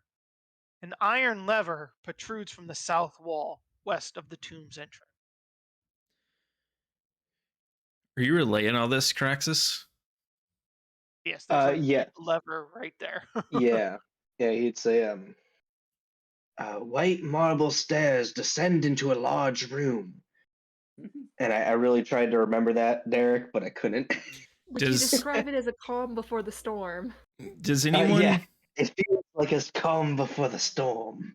Do we know anything about the name of the? I mean, obviously we know the von Zarovic, but do we know anything about Sergei? You've heard the name Sergei. Yeah, it's Strahd's brother. That was going to wed Tatiana before Strahd killed him. But do we know anything about him being like decent, or is he an asshole like Strahd? Is he vengeful? In Krezk, when you were at that magic pool area, the ghost of Sergei presented itself to you and tried taking Irina away. That's but your we didn't personal- really get a like a bad vibe for that, other than the fact No. that we were worried that it might be something to do with Strahd. Yeah, you didn't get a bad vibe from him, no. Do we know? Do we know that Odin's sword is his sword? I don't think so. I don't think so. As soon as he says Sergei, Ordin's gonna just instinctively be like, "Oh, that's Irina's boyfriend, right?" And then he just kind of awkwardly looks over to Ismark, like, "Oh yeah, he wasn't there for that. He must be really confused." So, do we need to leave this one alone then, or are we burning it since it's a von Zarovic? He didn't seem bad. Irina said that her heart felt like it was full of love, and of course, I'll trust that. Of course, you'd trust the the love. The wyvern opens up the. Was that portfolio. Ragnar or Iris? You didn't hear a dearie, did you? It's hard to tell, man.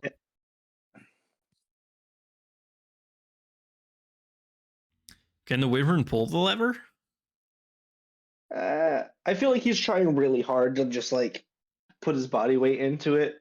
Maybe like stands on it and jumps on it a whole bunch. But Gives it the people's elbow. But yeah, to no avail. Ah, damn.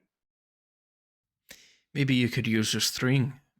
Kind of whatever and tie it around the lever. Oh, yes. Yeah, the wyvern's gonna come back. I'm gonna tie a piece of string to it, and then he's going to kind of crawl through there, and then I'm gonna yank it. And then Ragnar's Try to like, pull it down.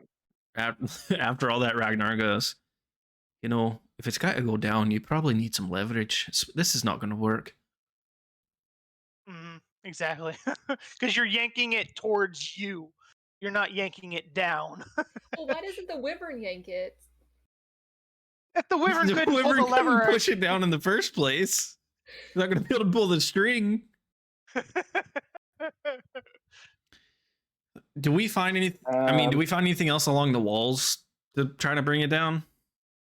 No, that lever is the only thing. Looks like we're not getting in there unless we use some kind of magics. So, is it worth it? I mean, we could try to. Yes. We could try to break the portcullis down if we need to. We can do that. I mean, could I try to fuck with the mechanisms to make it do its thing?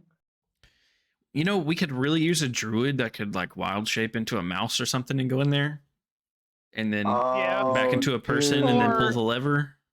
Or a paladin that has Misty Step, maybe, or I don't have Misty Step. What are you talking about? Exactly. Can I get Misty Step? I think that paladin can learn don't Misty think Step. so. No. Only the Sorcerer, Warlock, or Wizard, Derek. Oh, shut Warlock up. or Wizard. Okay. Only the Vengeance Paladin gets Misty Step. Okay. Yeah, I remember. I knew one paladin that could get Misty Step. See, I'm not entirely wrong. I mean, Raging knows someone who's got Misty Step. Oh, wait, Derek, how far is that lever from me? Oh, use Mage Hand. But does Mage Hand have to be something you can see, or can it just do it anyway? No, I just kind of fuck around with it because I have the perk for it.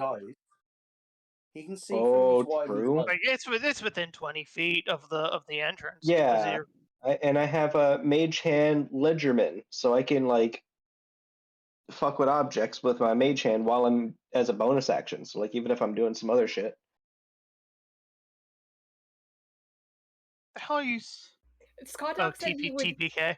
Scott Dog said he would sub if there was a TPK. So you're welcome. Well, there you go. There's a TPK. Time for that sub. It is September, so there you go. You get it like what 33% off or something. So correct. Your Mage Hand pulls down the lever. The portcullis slowly raises to allow you passage. The whole time you guys were arguing about what we could do to do this, he had his Mage Hand like picking his nose. And he goes, "Oh yeah, I have a Mage Hand." And yeah, his Mage Hand looks like a Mickey Mouse glove. All right, here we go. Hey, So are we just playing Caraxus. this? I check for traps. Make perception or investigation check. I could do that. Can my wyvern be helping me? No. your wyvern was on the lever. But my wyvern also scouted around. But you're pretty confident that there are no traps in the room. This room is very clean, very pristine. Even though it doesn't see very much traffic, it as if it is always clean and it's always beautifully put together and kept. This is quite nice of a crypt.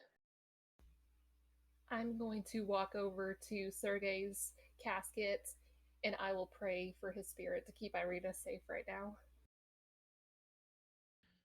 But his spirit is kind of gone. It disappeared. But Orden doesn't know that, and it's roleplay. So Sure. hush. Okay, you pray. Yo, we gotta have a TPK every session. Scott Dog just subscribed, so I know how to. We need to have just write them all over. Just start writing them all over the map. Just in the random areas where there's blackness, just write them. That way we find them later. Derek, Yes. just while they're scouting out that room, I'll check out the plaque for this room, and then move on Okay. to this door. 4. God, there are so many crypts in this stupid catacombs. Okay. The plaque that you're standing outside of Vrasion reads Prince Ariel du Plumet, Ariel the Heavy. Prince. Um, Damn, they just calling him heavy like that? Okay, I mean, and then you're gonna he sinks like a stone.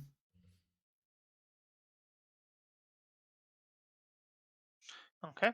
And then the next one that you are at reads Artank Swilovich, friend and member of the Barovian Wine Distillers Guild. Look, with a name like R Tank, I feel like he should be the heavy one. and then this door over here.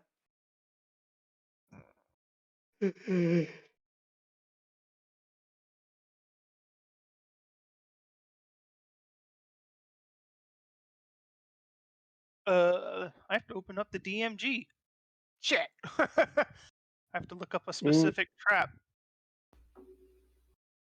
Because as soon as you stepped on into that little alcove area, yes, you stepped on a pressure plate that triggers a trap. Jesus, this is ridiculous. Because it is a poison dart trap, but I have to see the DMG about what it does. Well, while Derek's looking up that, Ragnar and Iris are going to kind of look to Orden and kind of look to the casket and should we open it?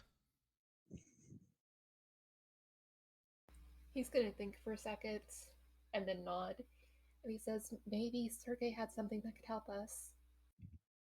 Well, Okay. normally I wouldn't mess with the dead dearie, but you're the one that said they might be able to help us here.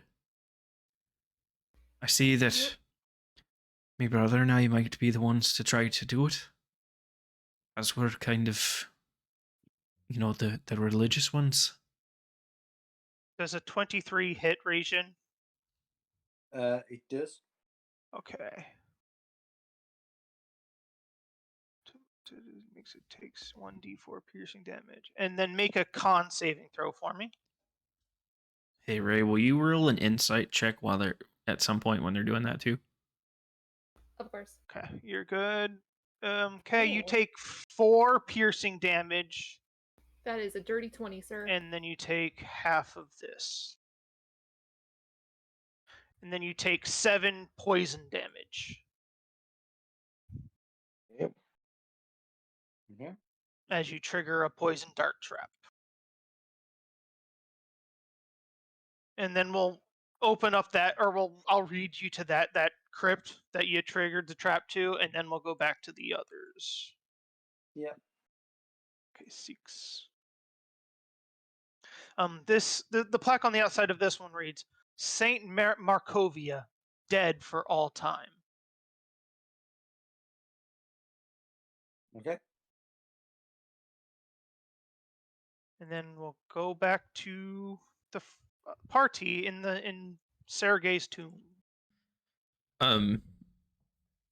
Orden, you notice that as Iris kind of says this to you, she's being honest, but she's also kind of got another look in her eye.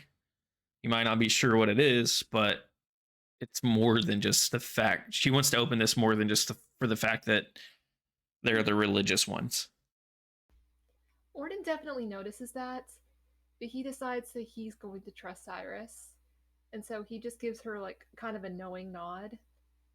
And he says, well, we're not stealing, we're just borrowing. And we'll light some sage for them later, okay? We'll do what we must, Edie. And then I guess we're gonna try to open the casket. Or the coffin or whatever. The lid to the coffin easily opens up, and it is very, very elegant inside. What you see inside is you don't see a skeleton of Sergei. What you see is a very well preserved, embalmed body. It is exactly the depiction of Sergei. I don't have an actual picture of him, but he has been perfectly embalmed and preserved in this tomb, and enclosed of by Sergei is his very the shiny plate armor he is wearing. He was buried with his plate armor. What kind of plate armor is it? Plate armor? Well, it's very shiny, as far as you know.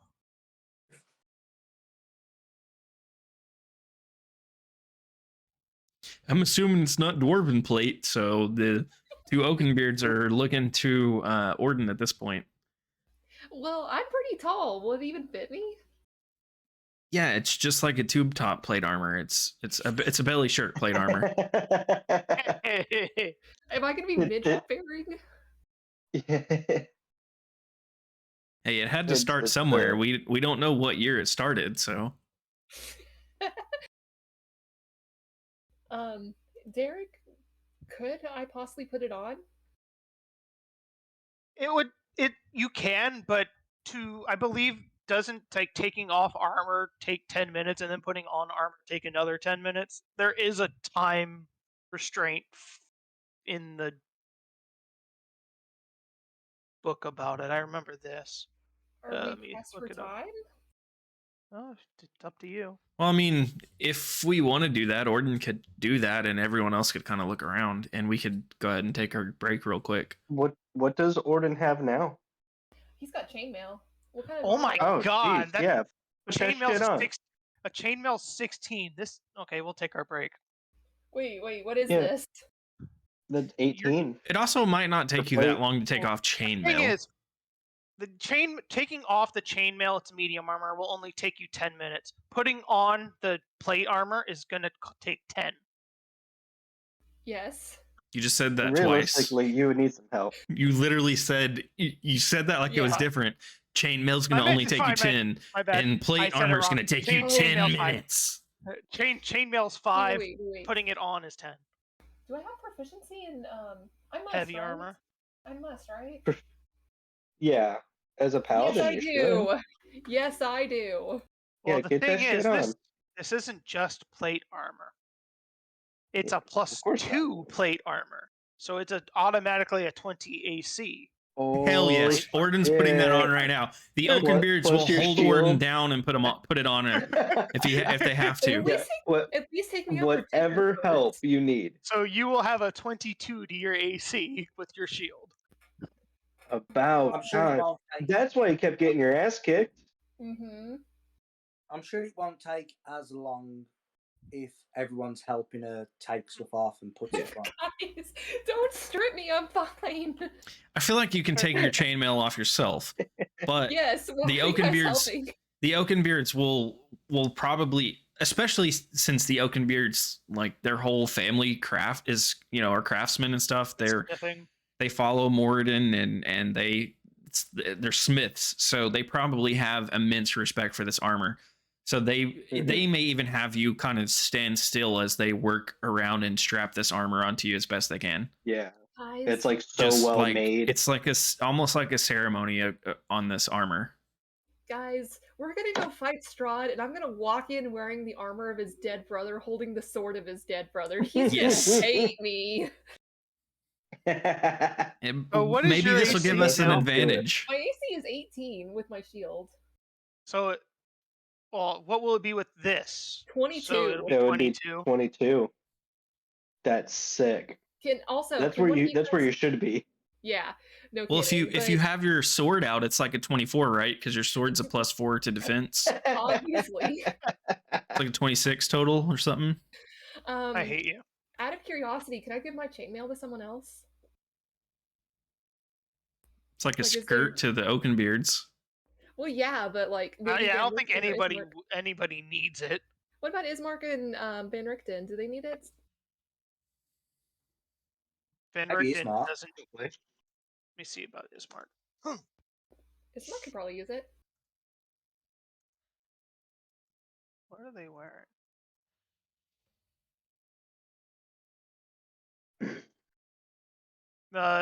He's already got splint mail, so it's better. Oh man. See, this would have been great if there was like an armor shop where I could have gotten this already. Just put the chainmail over your plate mail, or your Can I do that? No. Oh. All right, guys. Okay, I'm ready to take a break because I need a bio break. So give us about 10 minutes chat and we'll be back at it, and we'll search about 5 million other doors and then face Strahd in a few weeks probably. We'll be back in about 10 minutes.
Speaking of books, Nope.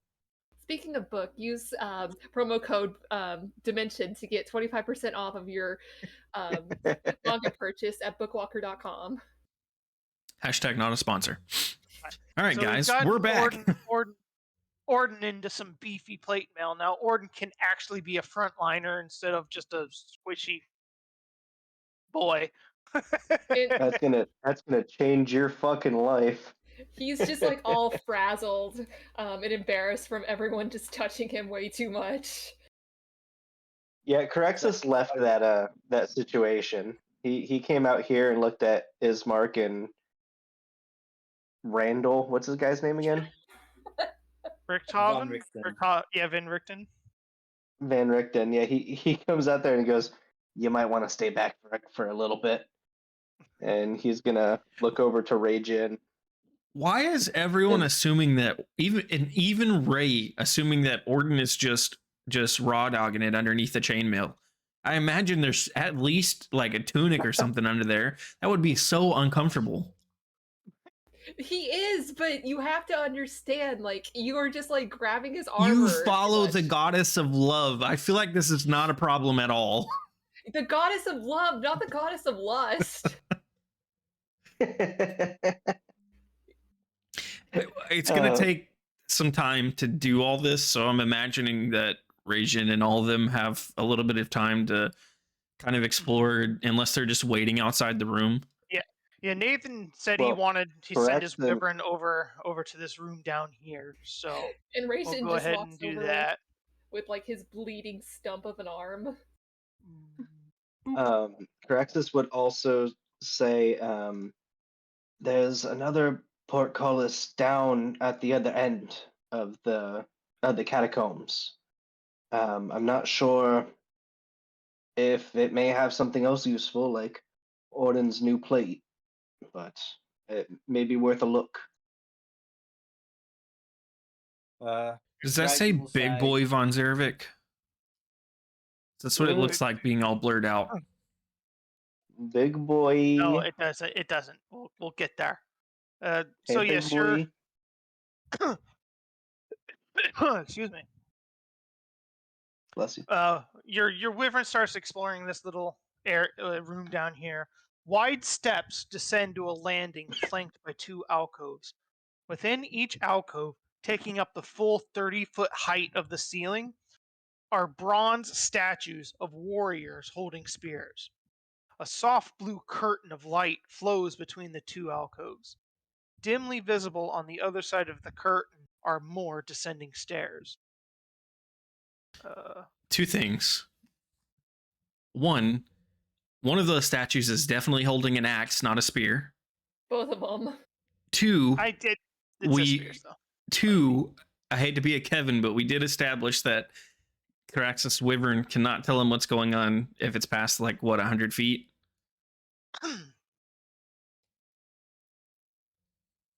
True. Oh, shit. Yeah, that is far away, isn't it? Okay, then until you get there, we will hide it again. Okay. Now you're there. Raging will point out the the prince. The prince was in this one. The winemaker was in this one, and that there was a poison dart trap over here, leading to St. Markovia. I don't think Raging has been to Kresk, so no. Like, I think his story when he arrived, he came from Kresk, but maybe he doesn't know much about. He'll just say the abbey was named after St. Markovia, correct? Didn't you go with everyone when we rezzed Ragnar and Derek? He was probably in the whole wedding dress and everything. Kevin was not there. Okay.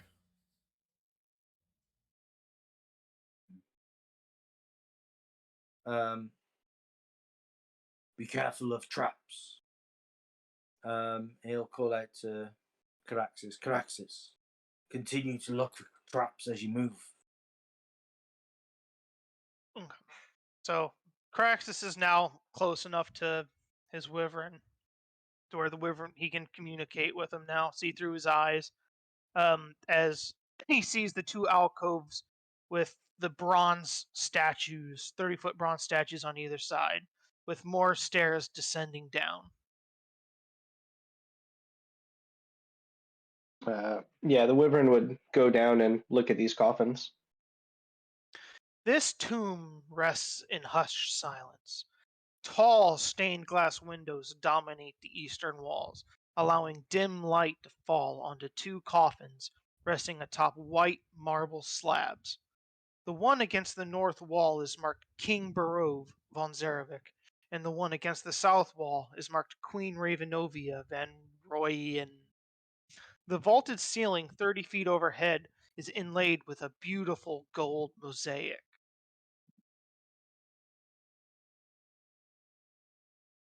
Craxus would go over to Rajin. Master, I found King and Queen von Ronzerevich.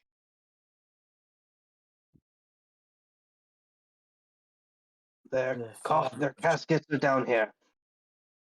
The family of Strahd, it seems. We shall wait for the others and see what they wish to do. Check the name plaques. See if anything stands out.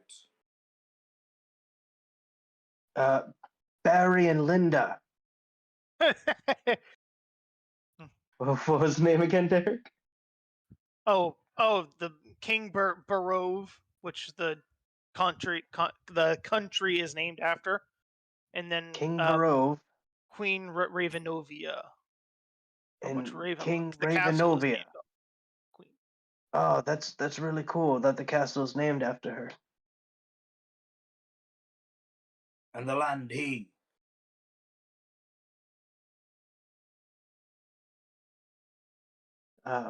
Beautiful room. I'm not sure if anything is in there. There seems to be some blue aura separating this room from ours that we're in.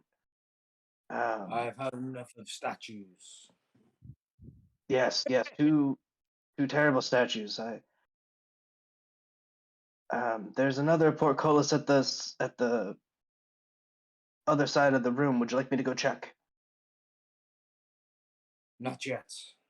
Keep checking these plaques around here. We shall wait for the others to catch up. Cling, clang, ding, ding, ding, cling. Lord and dearie, I'm going to have to ask you to hold still once again. This is going to take forever if you keep moving, dearie. I mean, I feel like there should be an easier way to put it on than you guys just grabbing at me like that. We're treating this as a ceremony and being very careful. You're the one that's, I guess, ticklish. Every time we try to put something on, you go jerking around.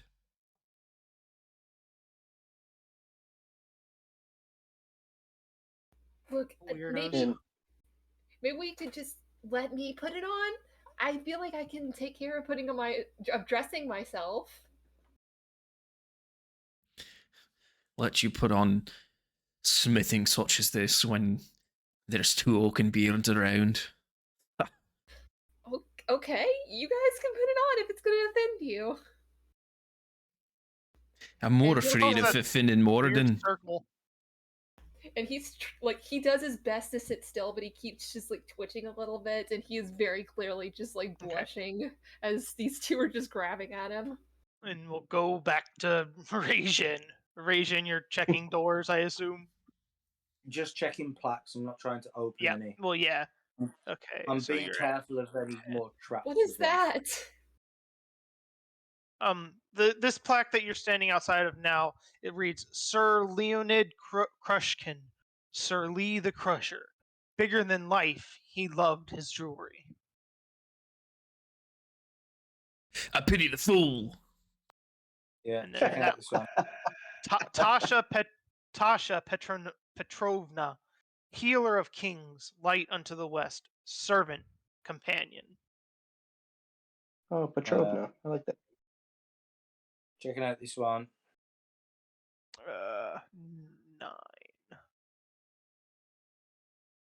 Piddlewick, Fool of Dorfnia. Checking out this one. You don't want to see Piddlewick? No, we don't. Duchess Dorfnia, Delis. Yeah, la la la la. Checking out Can't- this one.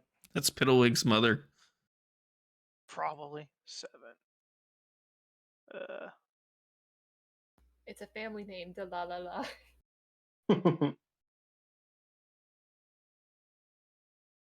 Okay.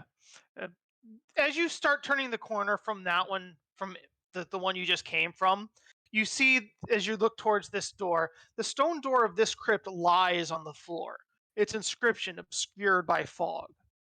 The crypt gapes open. A skull, some bones, and a few bits of rusted armor lie atop a marble slab with a and you start peering in a little more, with a leering stone gargoyle squatting at each end, as there are 2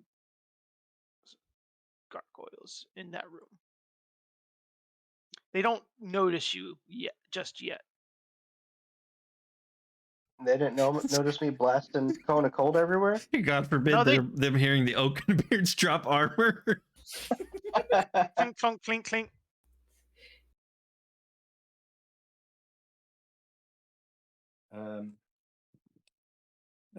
Not wanting to take them on just yet. There's no point if they come alive or not.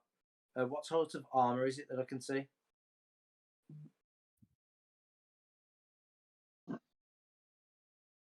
It was probably like rusted chainmail, rusted half plate. Very well. If it's rusted, then it's probably no good. Mm-hmm. I'll just head back this way, and I'll start checking out the next row. These 4 down here. But if you want to go back to the others, or are we still? We'll go back to the others up. Orden's done getting dressed already. Oh, thank you. The Udas. I mean, if that's the case, we just head down and find out what's going on down here. Orden's kind of just like having a hard time walking at first because he's not quite used to how stiff this new armor is. But he's slowly getting the hang of it. He knows how to use heavy armor. Okay, and then Caraxus 20. We'll just, I guess, meet up with Rajin and kind of ask him what's going on, and just have him fill us in on what he's found. And the only comment that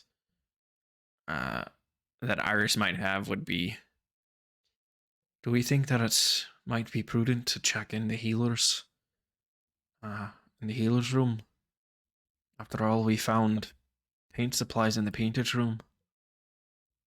Yeah, I'd point out that this was a duke. This was a winemaker.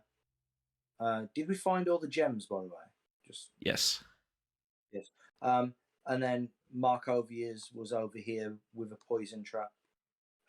This was a knight. I think this was the healer, right? And then this was the healer. The servant. Do you And think then 11. Okay, so the one on the right is the healer. Yes. yeah, this was someone called Piddlewick. This was someone related to Piddlewick, and then this one down here was open with 2 gargoyles perched over it. It just appears like some rusty armor. Well, St. Markovia sounds very important too. There wouldn't just be a trap there for no reason, right? Perhaps. Did you deactivate it? I took a leaf out of Orden's book. Yes. I don't know good. if it's deactivated. You know, today you have fallen into more traps than I have. Okay. I think I'll go check on that door at that point. Watch And out Ragnar for just traps. kind of wanders off. I'll go He's with a Ragnar. practitioner. And I will check the alcove for traps before I walk into it. Make your check with advantage, since you know it's there. So I don't even think you need to make a check. You know it's there since Ration told you it was there. Well, Yeah, it I'm is wondering if it's like reactivated. Is kind of what I'm Oh, trying to okay. check for. Make a perception check then. / investigation, your choice. I would much rather use perception because. Didn't do it. Oh, whoops.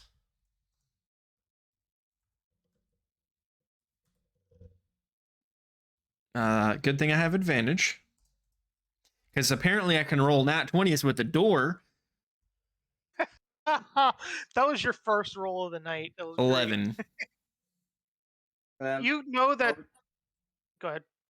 I was just going to say, I'll point out to Auden where the poison dart come from, so that he can try and block the poison dart. Yeah, you can see that the trap is triggered by a pressure plate on the ground, which is the size of the entire alcove, and the darts come out of many holes on the northern part of the walls. Could I possibly walk to where my shield is in the way of the darts? Or then you could possibly push down the plate while we're around the corner and see if anything happens. If nothing happens, then we know it's not active anymore. If the darts come flying out, then we know we have to try something else. Okay, that works. And he is going to pull out his shovel, and he is going to just very, push down on the plate enough to where it should activate the trap, but from a safe distance. You're putting probably more than 20 pounds of pressure on it, right? Oh yeah. So yeah, you would see the darts continuously shoot out and start bouncing off the southern walls. It happens for a few seconds. Like, you can tell that it wasn't disarmed or emptied, so it takes a couple seconds for it to completely empty. As you just start hearing like empty, kind of like an empty shooting You're sound. air coming out of the walls. Yes, exactly. That would be that kind of a sound. Right. Okay, I think it's safe. Looks like it. Ragnar will move to the door and check the door. Make a investigation / perception check. Why did it? Oh, I put a space. Yeah, I was wondering, how do you roll a 1 with a minimum of 7? 14. That's what I was trying to figure out too. You don't find any traps, but you're not quite sure if there are or not. Are we ready to open it, or? Yeah, or go not? for it. All right, I guess I'll open it. Okay. Momento. You.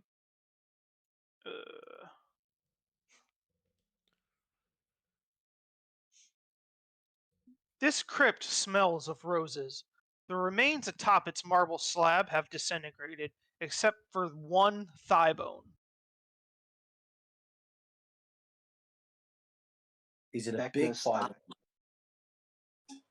That seems weird.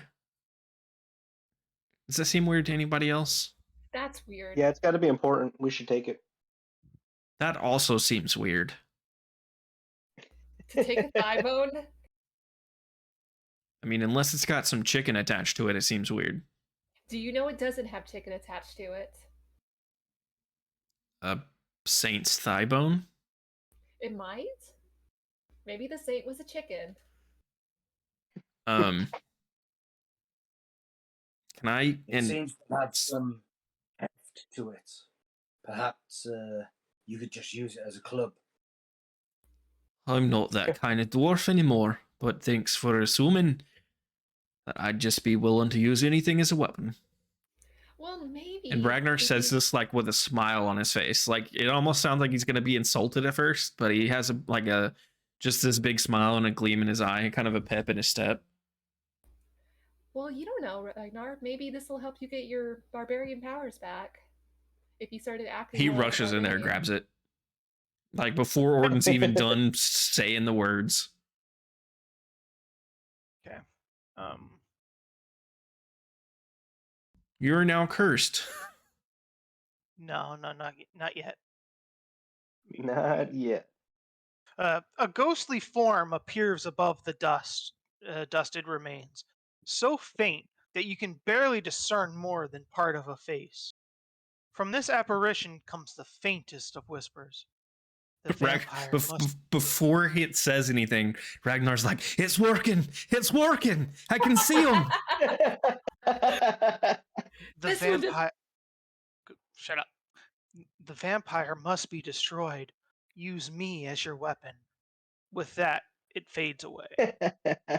He comes running out to Orden, like, "It worked. I can see the spirits again." That must be working really well, because I can see them too. Am I a barbarian now?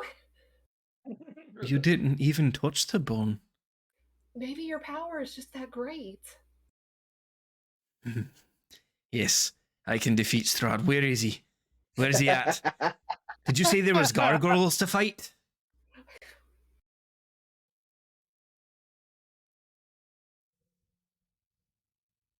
Yes. At the end of the corridor. Have at it. No, Ragnar's not that stupid. He's excited right now, but he's not that stupid. Which one is the healer's room? This one. But we'll go ahead and go down to Caraxes for right now, since we haven't done anything with him in a bit. So it's not like we spent the entire last session with his wyvern or anything. Pretty much. I'm cool hanging back until they get to me. No, I'm joking. You can go ahead. I'm jumping around. So you're gonna look at this one? Yeah, he was just gonna kind of go along the row there. This plaque outside of that crypt that you're outside of reads Sasha Ivliskova Ivliskova Ivliskova Sasha Ivliskova, wife. All right, well that don't sound too important. What's next one? Which one are you going to? Oh, my wyvern was reading that one while I was reading this one. But... Okay, then I'll read the wyvern one first. Hey guys, I need to say something before we go any farther. We're at the point in Curse of Strahd now where Strahd is about to get fingered and boned to death. Just throwing that out there. He's like, finally, I can die satisfied. That's really all he's wanted. He's gonna forget all about Irina. You just needed a good bone. Oh, hey, Ragnar can make you forget all about Irina. Speaking of, go ahead. All we needed was Erston to give him a good fisting as well.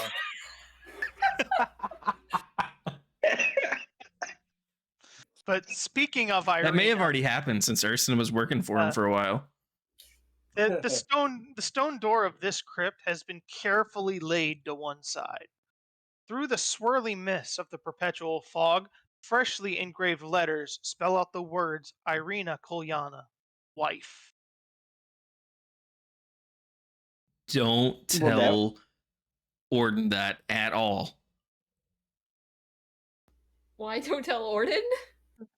So can I go in the room? What's the room look like? Can your wyvern... Oops, I'm trying to measure it now.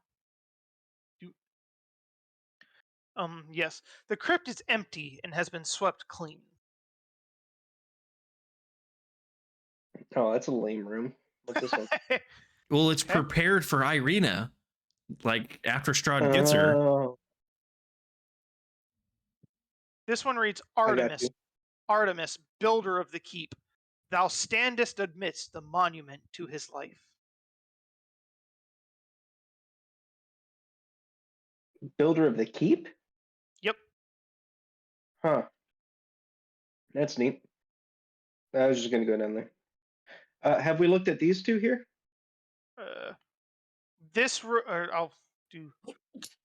hasn't been looked at, and then the others will probably be looking at that row. Gotcha. So Crexus will go down here then. Okay, and then we'll go back up to the rest of the party. What are y'all doing now? I'm gonna look in the healer room. Okay. Opening up 11. An oversized skeleton draped. Oh, let me actually give you a sight of the room first. Whoops, that's not reveal. Doop.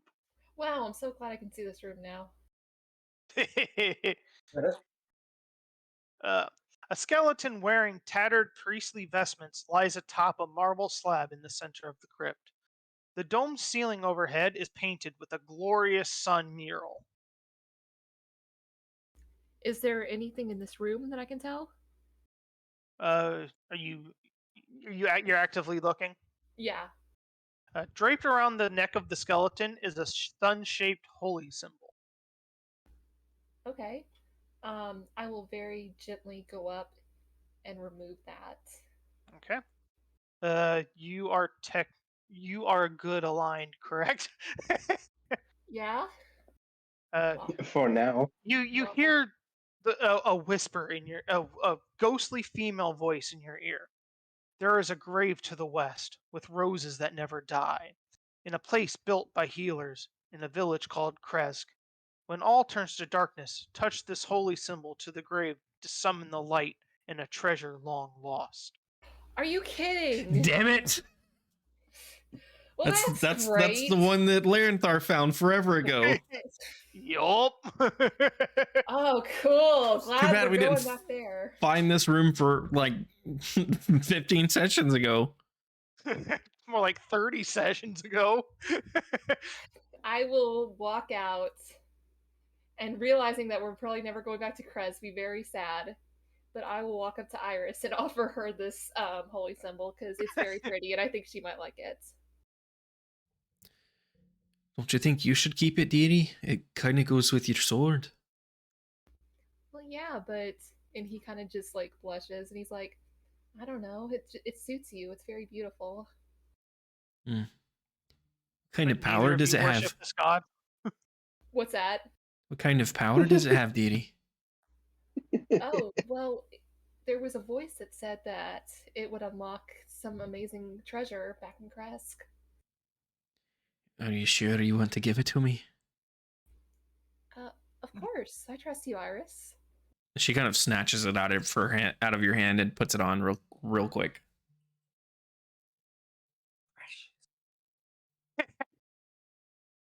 Well, I think it looks good on you. Thank you, dearie. What else are we looking? And she's like starting to get a gleam in her eye and a little kind of half smile on her face.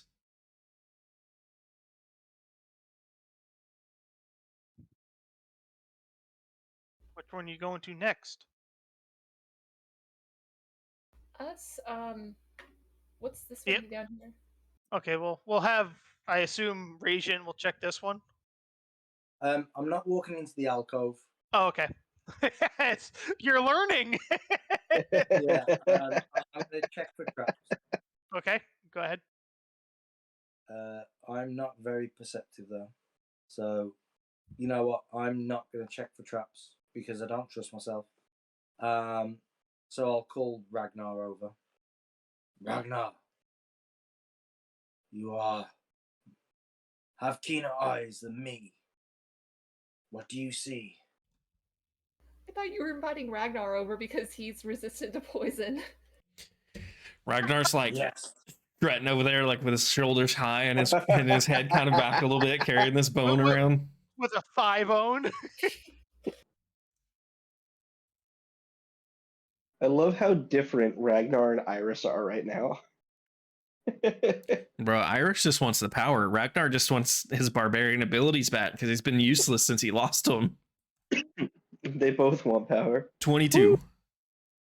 Howdy. You are certain without a shadow of a doubt there are no traps. There's not a trap to be seen. Even if there were, I could survive it. He'll read the plaque. Okay. 17. Oh, by the way, Nathan, I added you what the thigh bone is once you get attuned to it.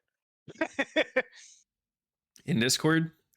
Yes. Well, I won't be able to use it tonight then, because I can't look at anything on Discord. Well, Yeah, I you might, have to get. I might you be have able get to on my attuned. phone. This plaque reads Sir Cedric Spinwitovich, Admiral Spinwitovich. Confused though he was, he built the greatest naval force ever assembled in a landlocked country. How the hell do you have a navy when you're a landlocked country? By being a bad, he was obviously American, Derek. Quite obviously, he just built a fleet of rowboats. Look, it's a fleet of geese with like a carrier that sits out on a pond. That's the naval.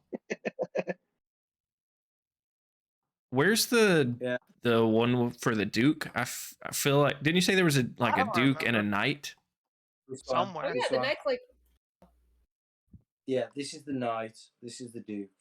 Probably not worried about the Duke, but maybe the knight might be worth something. No. This was the Duke. This was the Duke. This was the winemaker.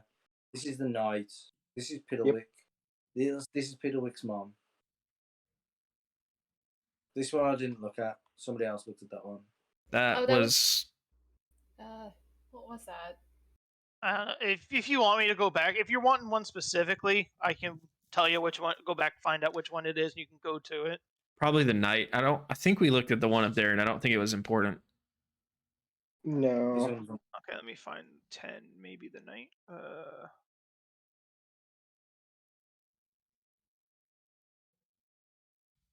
10 is Sir Lee the Crusher. 11 was the. So it's either that might be Sir important too. Lee in a knight, or it's Sir Lee, and it's just the description of his attitude. Yeah, is there a space? Let me see it again. It was, yes, Sir Lee the Crusher. I feel like that's still a play on words. That was definitely on purpose. That was deliberate. Is Iris opening it up? Yeah, I thought I was waiting on Derek because I said I was opening it. You're opening the door then. Boop. And I'll read it. Mm. An oversized skeleton draped in jewelry and rags lies atop an elongated marble slab in the center of the crypt. Leaning against the slab is a blood-stained maul strung with cobwebs. Woof. Does anything in this room look special? Like, is there anything to show that the maul or the jewelry should be tarnished, but it's not? Like, is there anything that shows that any of this is special or anything? Nope, nothing looks super special. Other than he's wearing jewelry. But I mean, like, there's no like mundane items that are like rotted away and rusted away, and then the other stuff looks in decent condition or anything like that. No, none of that. Iris is gonna look down at her blood spear and then look up at the blood-soaked maul and go check it out. Okay. You pick up the maul. Do you want see if he's like? Are you wanting to make like an Arcana check or use detect magic? What do you want to do? I'll try to do an Arcana check first, just kind of see if I feel anything from it. Oh yeah, I forgot. That's one of my.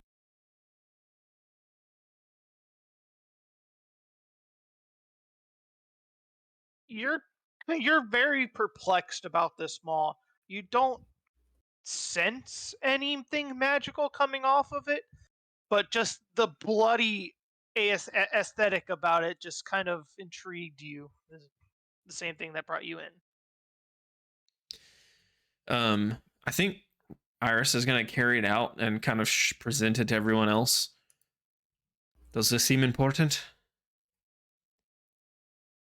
I can't tell if it's worth anything or if it's just a weapon. Is it recent blood? No, it's dried. I mean, it kind of just looks old. Iris kind of casts it to the side then.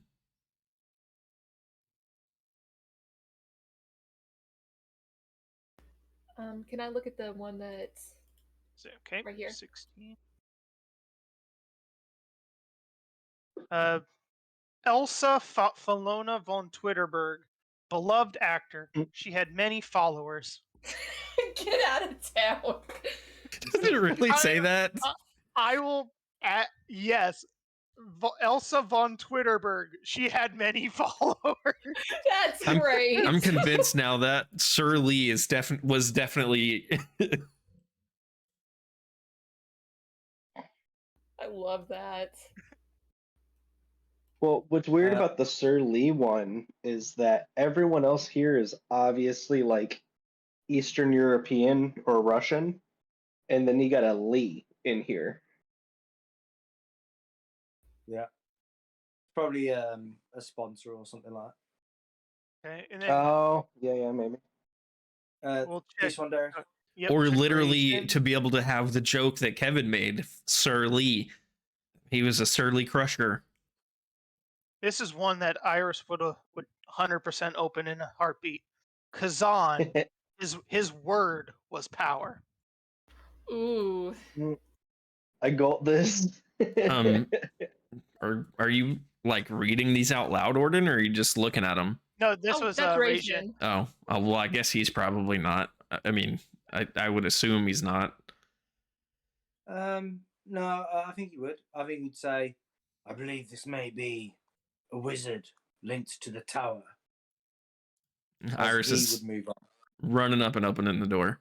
And Ragnar's like between Orden and Iris, kind of looking both ways, like, who do I like help? Okay. A skeleton draped in rags lies atop a marble slab in the center of the crypt. The skull has black opals set in its eye sockets and shards of amber where its teeth should be. Nothing good comes from amber.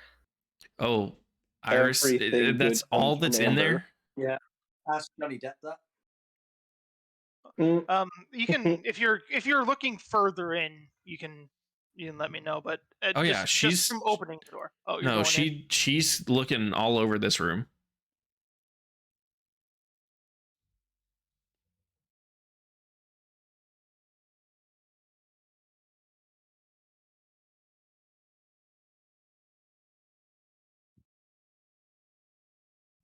The longer this quiet goes on, the more worried I get. Yeah. Under the skull, you see a little plaque that reads, "Say his name, and power will be yours." Iris is saying the name on the crypt that I can't remember. Kazan. Beetlejuice. Shazam. Is it? I was just thinking Shazam. Slowly out of thin air, about a 3-4 foot staff starts materializing above the marble slab, and it hovers in place. Is it bigger than her? It's probably about same height. I really want to take this staff, but that means I have 2 staves and a spear. Iris is definitely taking the staff, though. Okay. Make a con save. Damn it. Well,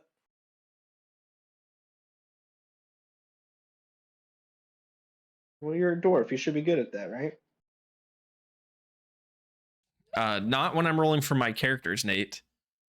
Hold on. How far away is it? You take 40 lightning damage. Hold on. Ooh, howdy. Oh, never mind. You're not 10 feet away from me. Afterward, you touch. Iris reaches for the staff, grabs hold of it.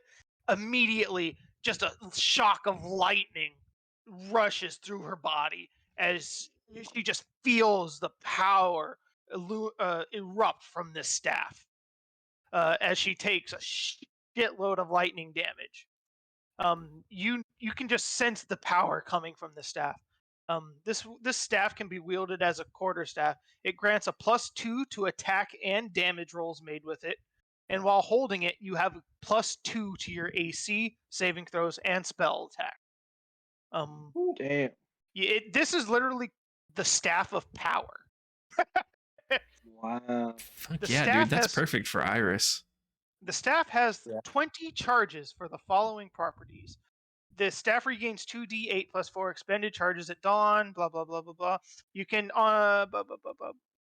You can use a charge for Power Strike. When you hit with a melee attack using the staff, you can expend 1 charge to deal an extra 1d6 force damage. The staff also has spells just attuned to it that you can just use a charge to use. You can use Cone of Cold. It takes 5 charges to use. You can cast Fireball for 5 charges. You can use Nice. Globe of you can use Invulnerability for 6 charges. Hold Monster for 5 charges. Levitate for 2. Lightning Bolt for 5. Magic Missile for 1. Ray of Enfeeblement for 1. Or Wall of Damn. Force for 5. So that's like a whole nother fucking spell book. Yes, this thing is insane. You can use a charge. You can use a charge for Retributive Strike. You can use an action to break the staff over your knee or against a solid surface, performing a Retributive Strike. The staff is destroyed and releases its remaining magic in an explosion that expands to fill a 30-foot radius sphere centered on it. You have a 50% chance to instantly travel to a random plane of existence and take some damage. Yeah. Yeah, +2 to everything is amazing. Like spell Yes. save DC. Yeah. That's huge. Looks I like will- Iris is not Yeah, using the it was blood a- spear anymore. It's a +2 to it's a quarterstaff, so it's 2-handed. So you wouldn't be able to use a shield with it. But you get the +2 to the. You can can use use a quarterstaff 100.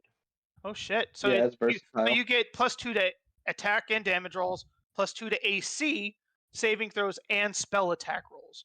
It doesn't give a +2 to spell save DC though. That's the only thing it doesn't give. Oh, Oh, okay. What is that? 24 AC? That'll put me at, with my shield, put me at 23 AC with the quarterstaff. Dang. And then I'll copy this. Yeah, just send me all of that because I'll have to adjust my character sheet. Send me all the things.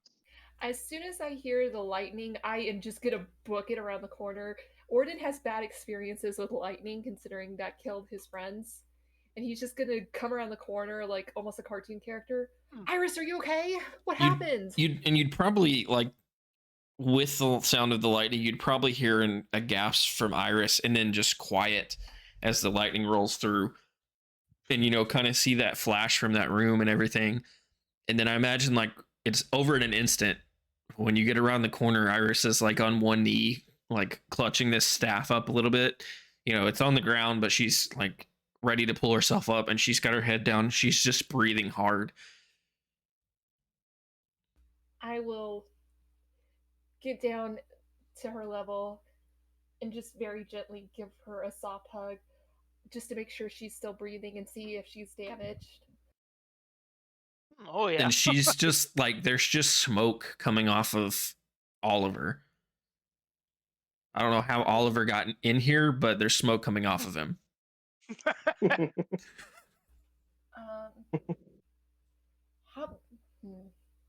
I will go ahead and cast Cure Wounds on her at 2nd level.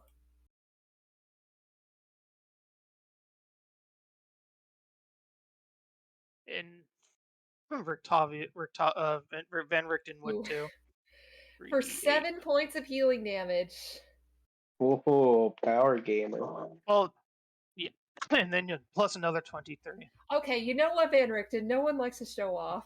You see, he's a good cleric. He can heal. That's what he's here for. Iris, And like, Iris, talk to me. Are you okay? the whole time y'all are doing all of this, you know, you see like her wound starting to close up, burn marks start to go away. She like lifts the staff up a little bit and crashes it down on the ground, and then like just raises herself up with just this big beaming smile. Like you haven't seen this smile from Iris in a long time. I'm fine, dearie. Where is that asshole? I think I'm about ready to fight him like me brother is. How creepy is that smile? Like on a scale of 1 to Caraxes. It's probably not as creepy as Caraxes. It's a happy smile, but like you can see like a hunger for power behind it too. Like she almost seems like she's been satisfied. Orden looks a little scared at first, but honestly seeing her like kind of return to herself just makes him like, it's not completely herself. She's definitely changed by Barovia, but honestly, who hasn't at this point? And he just jumps to his feet and gives her a really strong hug. Just so glad to see that she's back to some of her old self. And you'd notice that same look that she had in her eye, like when y'all were about to open the coffin upstairs. She has that same like gleam in her eye, and she's kind of like, as she walks out of that door, she's looking towards these other doors. Okay. And then we'll go to Rajin at that one over there. Then we'll finish this row, and then we'll go to Syraxis's row again. 13. The plaque outside the door for the one Rajin is at reads, King Katsky, Katsky the Bright, ruler, inventor, self-proclaimed time traveler. We have a king. Hey, the TARDIS might be in there. They go on the inside. Go ahead, Kevin. Did we find out this room? Which room? That one, No. no. 14. I was gonna look at it, but then something else came up. Stabel Indiebach, a truer friend no ruler ever had. Here lies his family and honor. And we put a whole ass family in that little box. God, I wasn't the only one thinking it. Can I read the plaque from here? You can try make a perception check to see if you can squint to see it. It's only 10 feet. Yeah, it's only 10 feet. Damn. But you're blind. Blind. Throughout this whole thing, Raging got glaucoma. Let me help you. I'll take care of it. Check for traps.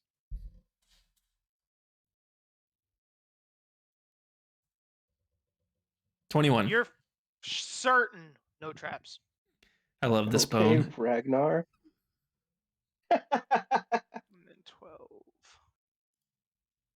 12. King Troisky, the three-faced king. Ooh. More kings. That sounds like a disguise king. Should we be checking the king's rooms? Or not?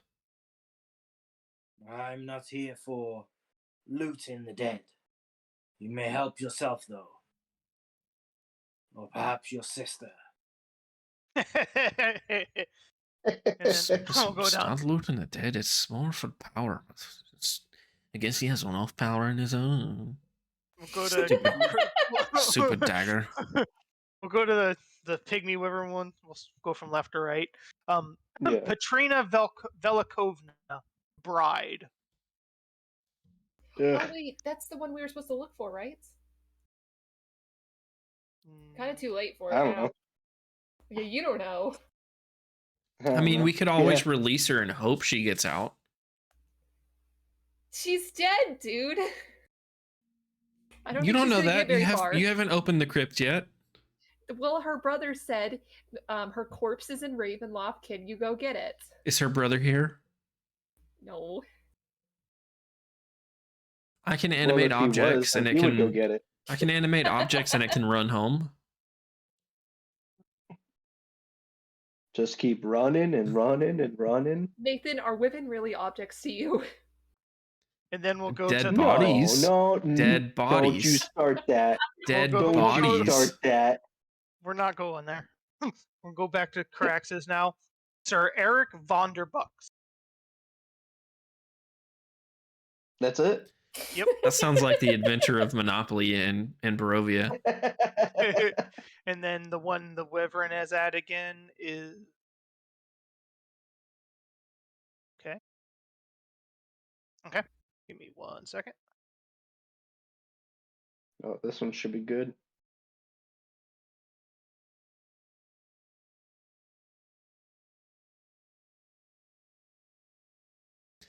This one's obviously this guy is more important than the other women. the one where Caraxes is Steve in employment. Your Wyvern sees on the plaque on the plaque outside this crypt. So stupid. You see, you see on this plaque the Wyvern does Iris Oakenbeard. Oh! Caraxes Rage would fight. see that through his wyvern, and he would say, "Oh, Ragin, Ragin, look at this!" And he'd open up the door. He'd check for traps first. He'd open up the door, but he'd check for traps. Okay, check for traps. Yeah, well, fuck. That doesn't sound good at all. Hold on, I gotta get back. There are 18. absolutely no traps. Iris was going to Okay. check the door she's at, but at this point she's like turned to look at what's going on. I don't think anyone said like what's happening. Somebody already checked that door. Oh, I did, but I don't see the they purple X were on it. in I- a different I world. wrote one. Okay. You open this this crypt. You see a corpse lying on the marble slab within. The corpse looks just like Iris. I would mage hand and like touch the corpse. Iris jumps towards Orden a little bit. Your mage Oh. hand touches the corpse there, and it melts away. You okay, Iris? You get a shiver? It's just yeah, that's all. Oh, you know what they say, someone's stepping on your grave. I never really believed in that old What does wives' tale Caraxes deity. do? Is there anything else in the room? Nope. And at this point, Rajin gets up to you. He would look over at Ragin. Is there any remnants of the body that was here? Nope. I feel like this thing's gonna make me look like a fucking idiot. He's gonna come back out of the room and point to the sign and look at Ragin and be like, "It's Iris. The script's for Iris. Her body was in here." Does it still say Iris? Rajin would look at the plaque, and it is completely empty. There is nothing Yes. written on the plaque. Son of a bitch. Praxis, what are you talking about? Master, the plaque here, it said Iris Oakenbeard. And I opened up the door and her body was lying there. Another illusion, obviously, but There is no keep an body eye there. out for our names. I There is know I no touched body it and yes, Master. You look like a fucking idiot. I knew it was gonna do that to me too. He's gonna bend down like really close to he's gonna be like this, really close, and he's looking in your eyes, and he goes he does that to Caraxes, and he's like,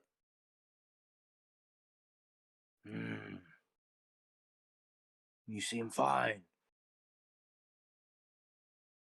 Keep your head straight. And he'll turn and start walking away. Yes, Master. And he'll start coming around this way. Okay, and we'll go to the one Iris and Orden are at. Intri sic valu. He spurned wealth for the knowledge he could take to heaven. I'm gonna open the door. Well, knowledge is power. Oop. Okay. A skeleton draped in rags lies atop a marble slab in the center of the crypt. Most of the bones appear dusty and neglected, but the skull is well polished. What do you think? Do you think it might be like the thigh bone Ragnar has? Do you really think that thigh bone's doing anything, dearie? I saw a ghost. I know what I saw. Ruh-roh. I will very gingerly go into this room and just touch the skull and see if anything happens. When you touch the skull, nothing in particular happens. It's cool. I will run out of here and just like rub my hands on my pants like ew. And Iris just like shrugs at you. What's Ragnar doing? Trying to go in this room that Derek won't let me go in, that he keeps trying to move me away from. Well, that room's already been read, but if you wanted to go I in want to it, go yeah. in it. Okay. I was the one that helped Rachel read it. Oh, that's right. Oh, the three-faced king. Oops, that's not reveal. Okay. There are no bones atop the marble slab in this crypt, only a steel helm with a visor shaped like an angry face. Ooh. Oh, this is useless. I've already got a wolf's head. I don't need another stupid hat. And Ragnar's like standing there contemplating like whether this is important or not.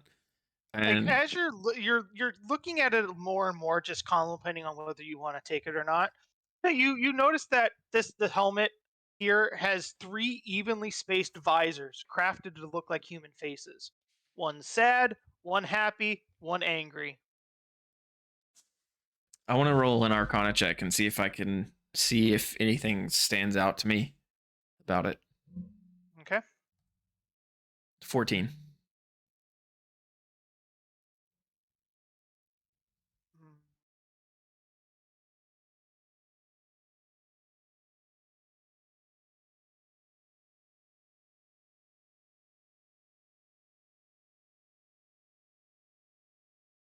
You don't sense anything magical about it.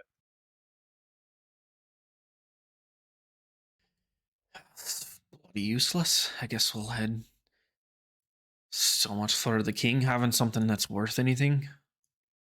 This was a king as well, by the way. Kings have nothing useful. Okay. We'll go to Orden then.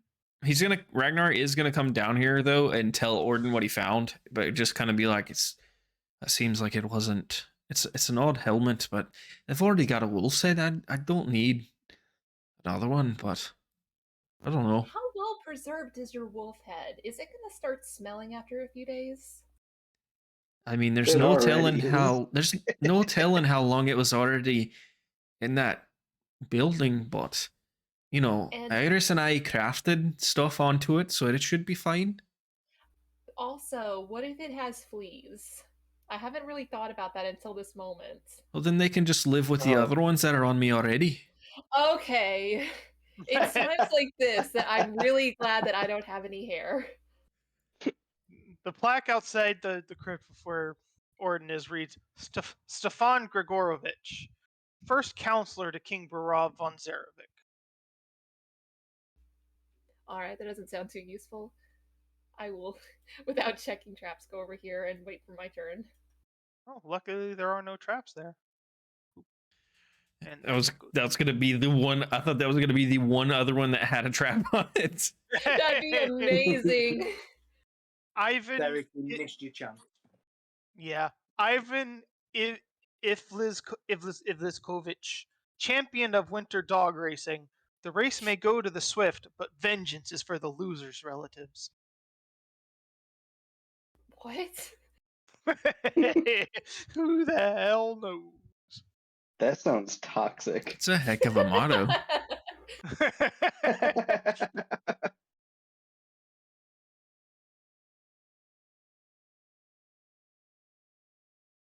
Do you do anything Dark? there or no?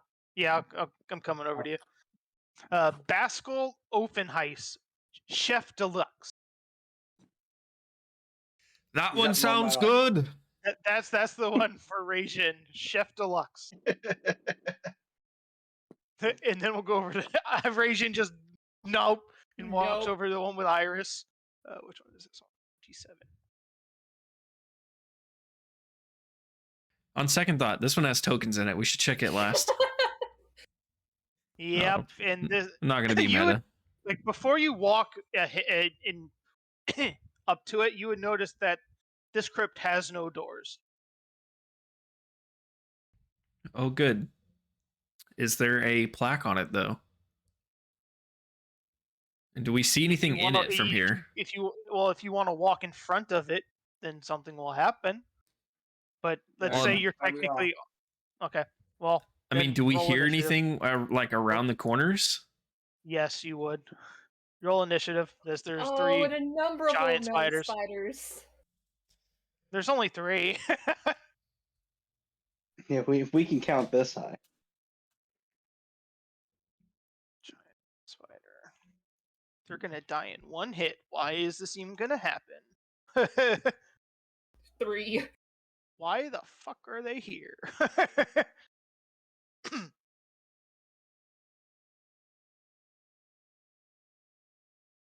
Let's see if Orden even can get over there in time. Which one was the 11 for? Ha! Ragnar got a 4. The 11 was Iris. Iris. Unless I get a +2 to initiative rolls too, then it's a 13. No. Crisis region. Okay. And then what do they have? A +3. Also a 4. Let's go. Copy. Paste.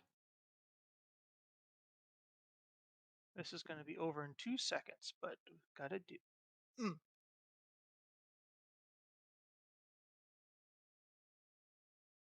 Okay. First up to go is Rajin. You see 3 spiders jumping out at you. Let's see if the first one could just have its legs and torso cut in half as he draws his greatsword. Oof. 21 hits and with 21 kills. I mean, 14 kills. Yeah. It's the first one, and then the second one. Also kills. Why do we even need initiative for this? That's what I said. All right, Iris, you're. Wait, go ahead. Yeah, he'll just step to there to get out of the way. Okay, Iris. Do I have to be attuned to the staff? No, there is no attuning to the staff. All right. You only sent me like half the stuff, Derek. Yeah, the rest of it was just teleporting to another plane if you snapped it in half. It's a +2. Also, all the +2 stuff and. Oh yeah, you can remember that AC attack rolls, spell attack rolls, saving throws. So it's going to be proficiency. All right, it says rolling the dice. 23. Okay, roll for damage. Anybody know what a quarterstaff does? D6. And it would be +2 as well. Is it just Yeah, 1d6? Yeah, it's a d6 plus your strength +2. Is it just 1d6 for a regular hit? Yep. That's kind of depressing. 7. Your strength is only a +2? Yep. Okay. That does not kill. But you get to It be a will spell. kill. But you get a bunch of wizard spells that you can blow shit up with. Caraxes' I turn. mean, a spear is only the same as a quarterstaff anyway. No, I was just hoping that this did had an maybe 2d6, a little extra wallop or whatever. But I guess that's compensated with all the spell stuff it can do. Yeah, it's not like it does all the other things. Does Craxus even? I mean, he would hear the You would ruckus, hear right? shit. You would hear shit going down. 5, 10. Yeah, he can't really see anything, but he's rushing over. Bonus action dash. I mean, I could. Do it. Just snipe it. Yeah, he'll come over here, see what's going on, and just loose an arrow. Okay. Get it out of the way quicker. Praxis really gonna steal this spider. Oh yeah, he does. Jesus. He overkills the spider. I do all of the damage, and that's not even. Oh yeah, I guess that is adding my sneak attack. Yeah, so all of the damage, Derek. I mean, we're just combat. we're on brand. That's just everyone steals kills from the Oakenbeards. And then we'll go back to the door Ragnar is at, since we're just gonna go back to door hopping. Nathan, Yes. your sneak attack should also do max damage. Well, it doesn't matter because I only have like 2 HP. Yeah, I know. Yeah. But Prefect Cyril Romulich, beloved of King Barov and Queen Ravenovia, High Priest of the Most Holy Order. To be fair, Kevin, his regular damage didn't do max either because he rolled a 16 on the second hit. No, regular damage it did a 6. Iris is gonna go in and check. I mean, Ragnar's gonna go in and check. Okay, so that's not reveal.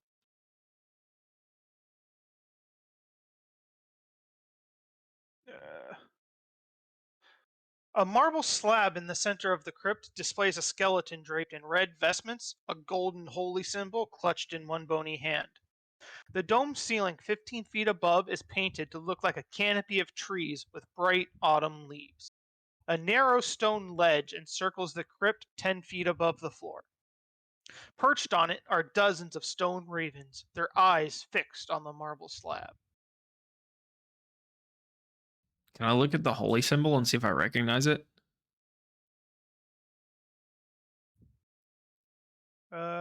Yes. You would recognize it as the symbol of the Morning Lord. Ragnar's gonna slowly and respectfully take it try to take it out of the hand of the skeleton. Okay. And go, if nothing happens, go try to find Orden and offer it to Orden. Yeah, since you aren't evil, nothing happens. Oh, I'm good, thank you. And he'll play with at his neck and then pull out a little daisy on a chain to show that he has the symbol of Sheila Perirol. I know it's not the god you follow, but it kind of complements the sword. It might be worth having around. I mean, okay. And he'll take the symbol and wrap it around the hilt of the sword like a keychain. Thank you, Ragnar. I don't know if it does anything, but you never can have too much sunshine. Not in Barovia, you can't. Just so you guys know, this is the only one of that row that hasn't been checked. Yeah, I'm checking it. Right. Okay. No, that one that you're at's been checked. The one on the opposite side. The opposite side hasn't been checked. What is this? Yeah, Caraxus was over there, but he heard a ruckus. What's this one? 24. Let me go back up to it. Ivan Iblis. That's the dog racing one. This one? Yep, the one you're at now. I'm leaving. I don't care about dog racing. Okay. Is Caraxus gonna go back and check the other one now that the ruckus is over? Yeah, he would. 29. Baron Eyes Glazed Droof.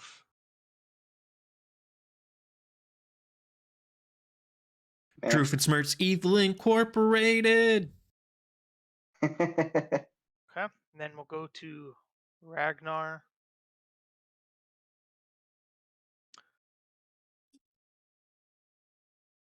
This plaque literally just says, "We knew him only by his wealth."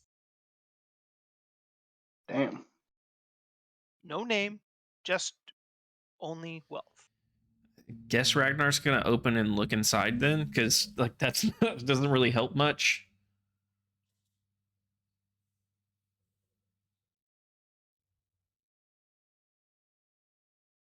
Okay. This crypt is empty. Its walls are painted to depict mountains of gold coins. Yeah. Useless. Why do I keep finding the useless ones? Maybe because you go into a room that's described only by wealth. All right. You it's never only know what kind described of by wealth wealth. could be in there. The door to this crypt has no name or epitaph on it. Iris. Oh, she's opening it then. Beautiful. This crypt is empty except for 2 alcoves in the back wall. Above the alcoves are carved the following words: "Pass not these portals, ye foolish mortals."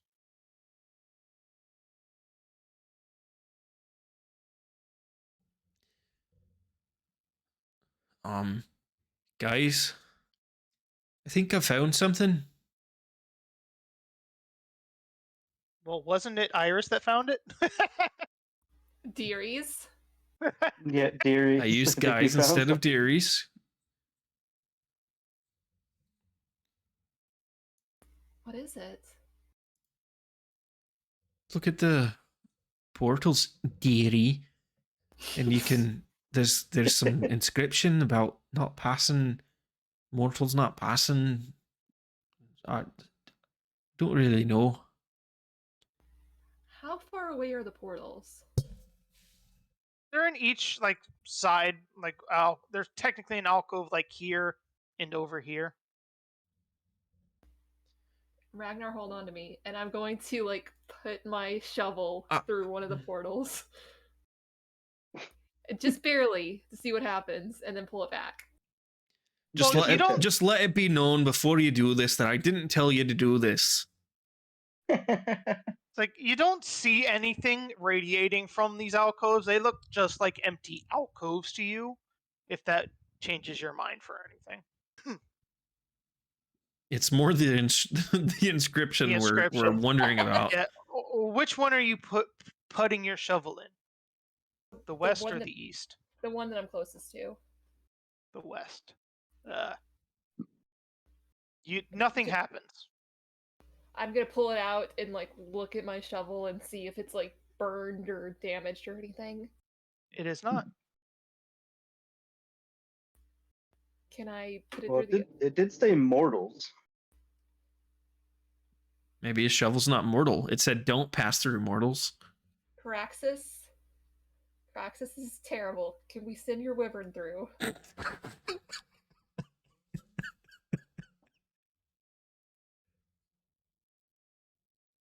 He looks at you and he's like, oh, I thought you were like a animal rights kind of person here. I am, but I'm very curious. Oh, so your curiosity is fine. Yeah, Wyvern goes in. To the western one?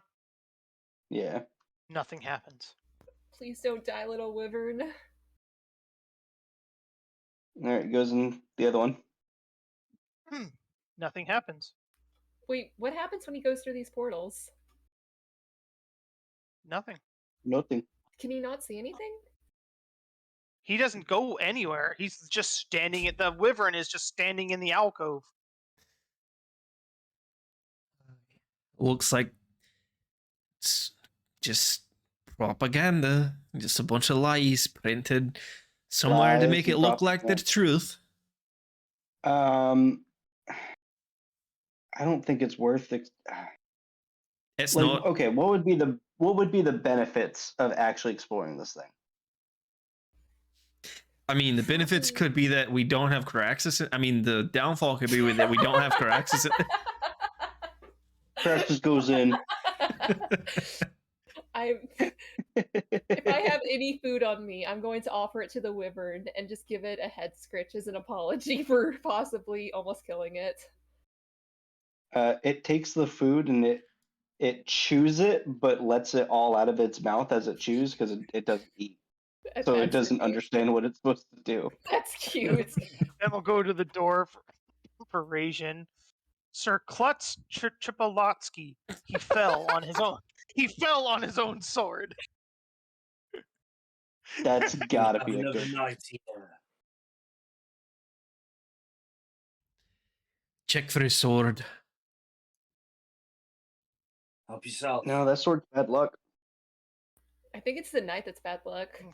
Okay, so you ignoring that one. Good. Okay. Putting it down. Okay, then Rajin for I'm sure we've missed door. a shit ton of loot throughout all this. Oh yeah. King Dostron the Hellborn and a bunch of traps. Oh, Ragnar, right on the there is nose. a thing here for you to look at. They don't have anything. Unless you want a helmet. I've already got one. No, this one is. It stays right here. Okay. And Ragnar. I guess he And, wants me to go check Orton? it. It's okay. I'll tell you what's in this one. Okay, Orden is the name on the outside of this crypt's door have claw marks that have obliterated it to where it is illegible. Nope. Gonna walk away Oh, from that sounds fun. That sounds like something we should be opening. Yeah. I'll walk over to Ragnar. If someone defaces the name on the crypt in this evil castle, oh, that's all I'm saying. I will tell Ragnar that this one the one we were at had claw marks on it, in case he's interested. Ragnar, this one's for you. But He's like, are you opening that one though, Ragnar? Yes. Okay. Resting in the center of this crypt is a 7-foot-long gilded sarcophagus. Its lid painted with the likeliness of a screaming king wearing a crown of horn. Looming behind the sarcophagus is a stuffed owlbear frozen in a roar with claws outstretched. Well, that's bullshit, because an owlbear is a large creature. So it would follow the whole route.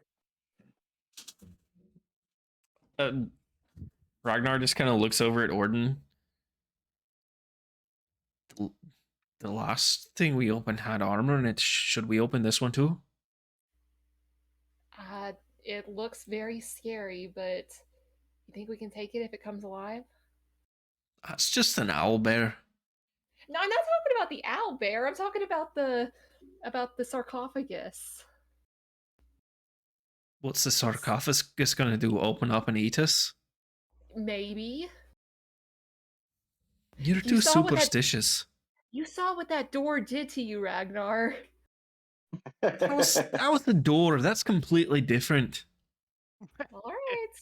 I'm gonna go in very carefully and move away from Ragnar's token.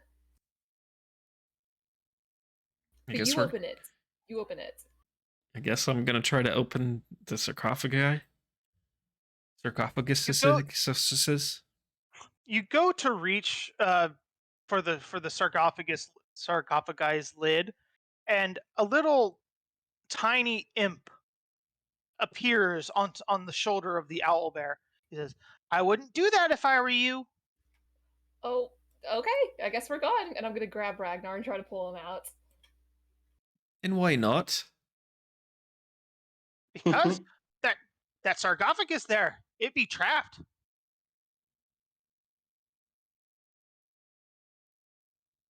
Orden, do you trust an imp?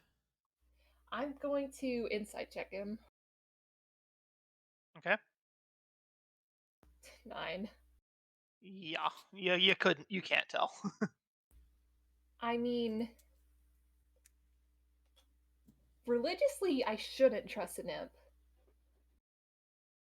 And he looks at you again. Sees your kind of untrustworthy eyes. I'm telling you the truth. If you open that there, a pit fiend was going to jump out and kill you. He'll Ragnar will leave at that point. Yeah, I'm gonna follow him. Shut the door. All right, fair enough. You know, I still feel like that was a lie and there's something useful in there, but I don't think it's worth it. don't know if we need to take the chance and... Hey, Rajin, would you like to fight a pit fiend? What? And he looks very excited. Oh no. There's an imp in there that says if we touch the sarcophagus that a pit fiend will appear and we'll have to fight it. A gleam comes in his eye. He runs his fingers along the edge of his blade. Well, what say you all? We're not here to fight a pit fiend. We need to save our energy for Strahd. And and Bradeen. Yeah, and Ismark and Richthaven would also say, "A pit fiend does not sound like a good thing. We should be fighting before the devil himself." Look, we can come back when we finish with Strahd and have fun with that. Do you promise? What? Give me your pinky, Rajin. I will swear it. What if we level up? Well, Yeah, what if we level up? No. And we'll go over to Iris. Growlmore Nimble Knobs, Wizard Ordinaire. That sounds like a fun tomb there. Nimble knobs. You opening it? It said wizard on it, right? Yes. Yeah, she's definitely opening it. She's getting her some nimble knobs. lying on a marble slab in the center of this crypt is the corpse of a man with a long white beard.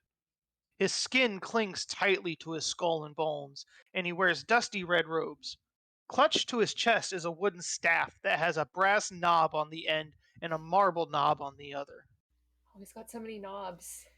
Why is it always staves? I don't know how many more I can carry. Wizards!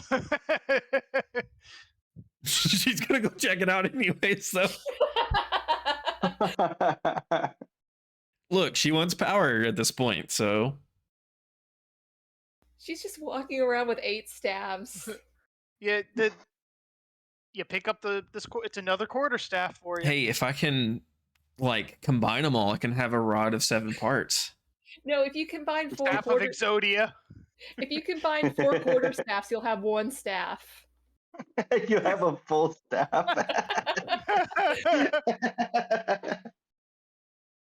Then we'll go to the one Caraxis is at. Are you doing anything else with the staff? What are you doing? I mean, she's gonna pick it up and see what's going on. Like, nothing happens to you like the other staff did. You don't feel any immediate surge of power coming from the staff. It's just it just looks very nice. But pretty. Like, I don't feel any power. It doesn't seem magical or anything, like, inherently. Arcana check.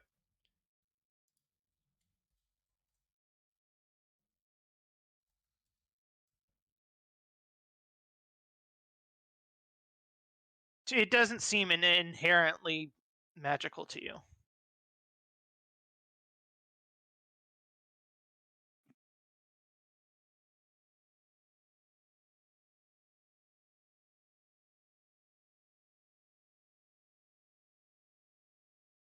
Okay, then we'll go to Caraxis. Are you leaving it or are you taking it with you?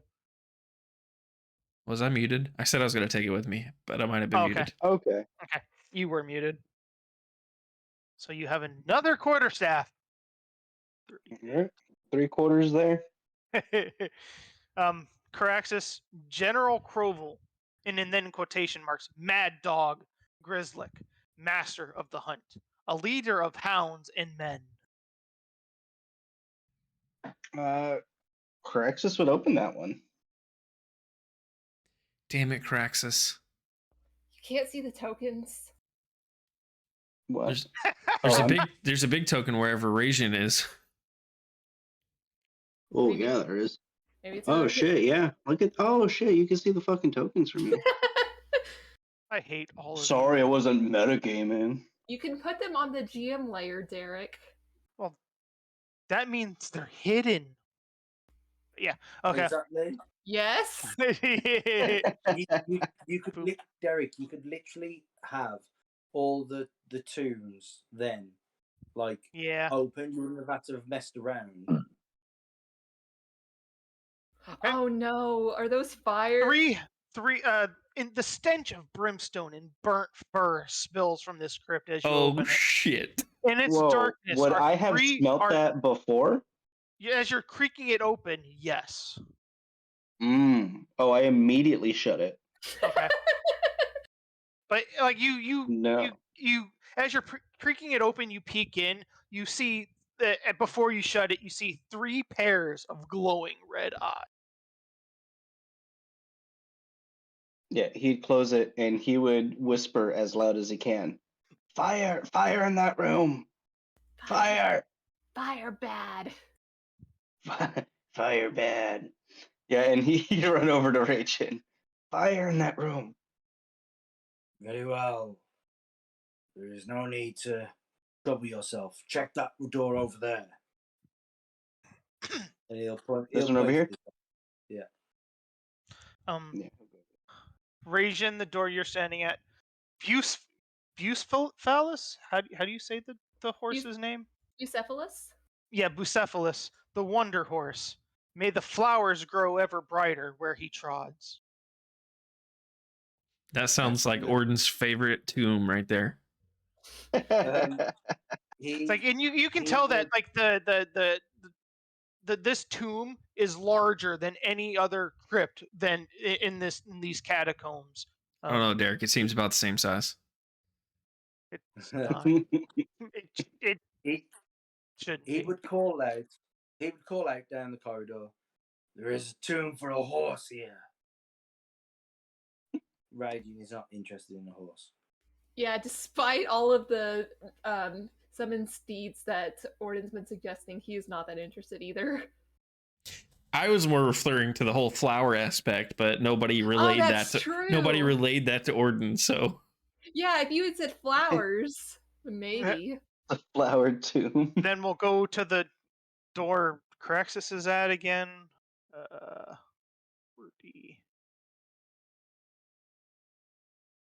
Tatsaw Eris, last of the line. Last of the line. I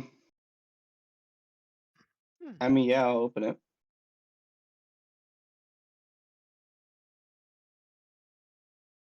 Master, there's an X in here. A skeleton draped in rags. we must be in Texas. A skeleton draped in rags lies atop a marble slab in the center of the crypt.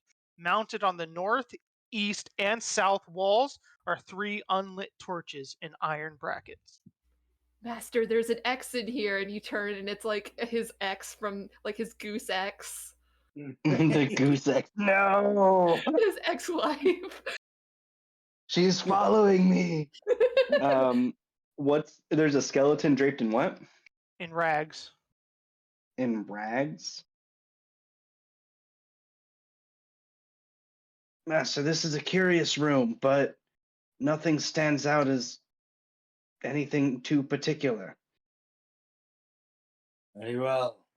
It appears we are done apart from the next portcullis. Why are there torches in that room? Stay here. And none of the other don't ones. Don't go in front of the portcullis yet. Because we'll get to that. And then the last room with Orden in front of. Ragnar wants to go in this room too that Orden was being so insistent about. Okay, we'll get to that. Okay, 35. Actually, we'll start with you, Ragnar. Yours is more fun. I Oh, really want no. to go in all of these rooms, like out of character, but in character, I don't think we would. Seeing like because of some of the names on them, I think we feel like they were useless. A skeleton draped in rags lies atop a marble slab in the center of the crypt. Wow. So Orden, much this fun. seems pointless. I mean, I said that we shouldn't go in there for another reason. It doesn't make sense though that someone would scratch this one out and none others, and there's nothing in here. Well, maybe they had that put aside for someone else, and then this person died before them, and then they're like, well, we don't have a tomb for them. Didn't Regin and Caraxus say there was an empty one up there? Why didn't they just put them in the air? Oh, wasn't that... Wait, do I know that's Irina's? I didn't know that. Nope. No, I'm talking about the one for Iris. I feel like Regin would have mentioned that it was empty. Yeah, like another empty one. Well, maybe Strahd got in a fight with this person, and he didn't want his name here anymore. Okay. Orden, the last door. Sir... Oops, you haven't opened it yet. Sir Jarnwald the Trickster. The joke was on him. It's a sir. I'll look in there. Okay. A charnel stench fills this empty crypt as you open it. If you don't know what that means, I had to look it up. Stench of death. Cool. Is anything in here? Not that you can tell from just peeking in. Can I do a perception check?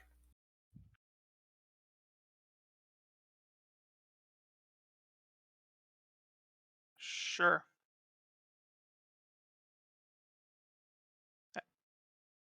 7. You don't see anything. No, I'm gonna leave it.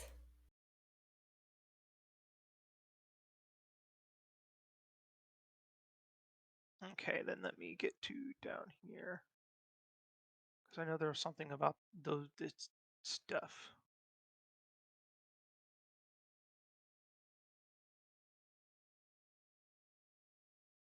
I imagine we all start walking towards the portcullis at the same time. Probably. Give me 1 second about it, though. Especially since we know it was at the top one. No one did anyone ever try to go through to the other coffins? No. Caraxus just sent his wyvern through there? Yeah, Caraxus sent his wyvern through there and he told Regin about it. Raging saw that there were 2 giant statues with axes or spears. Oh, yeah. And they're he actually was like, X spears. yeah, they're Spraxes.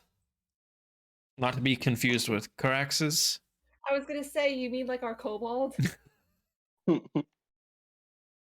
by the way, Nathan, Caraxis is named after one of the dragons from House of the Dragon. Oh, that's cool. Yeah. See, now I gotta watch it. See, Ray, Caraxus is the kobold. Spiraxis is the Kenku that we lost years ago.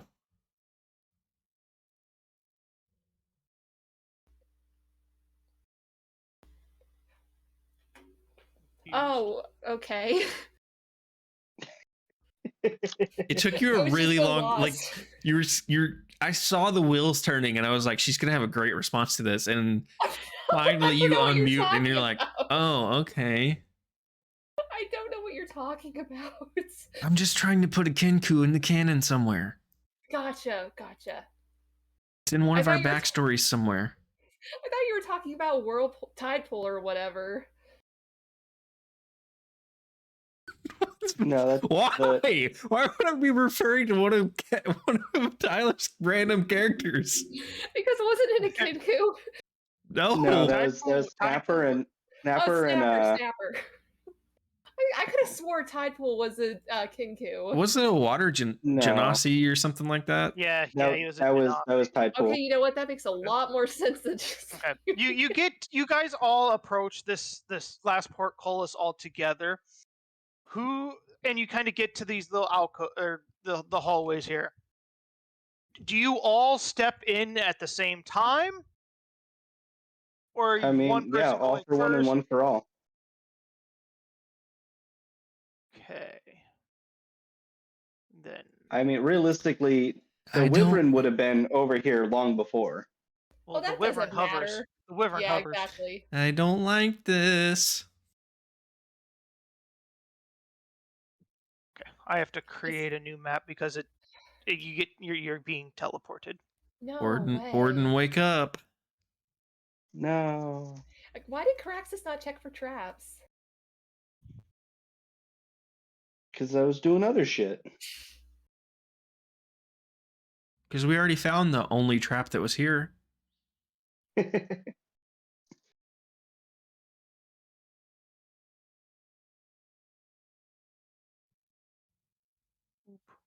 I have a really bad feeling about this. Oh yeah, you should.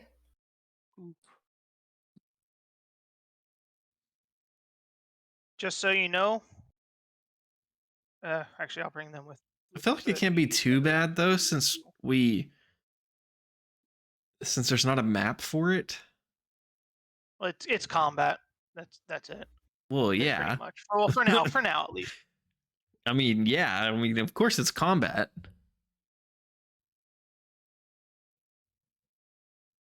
I'm just thinking it can't be the combat since there's not a map for it. Like that'd be kind of shitty. Just here's the final battle on a flat square grid. 1,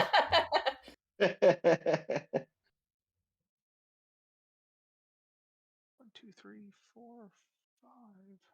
I'm missing somebody, aren't I? I think I'm missing somebody. Derek's like, joke's on you.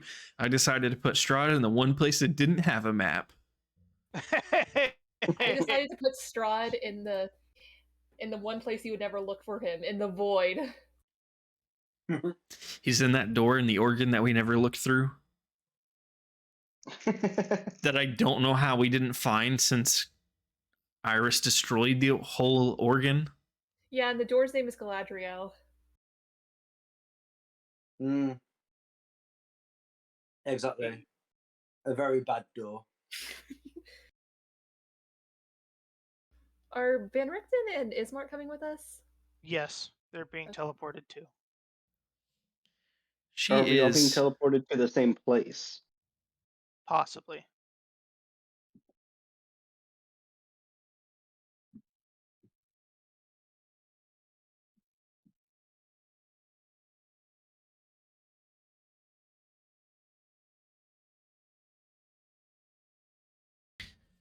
How much would our game have changed if we would have found this catacombs before everything that's happened to us?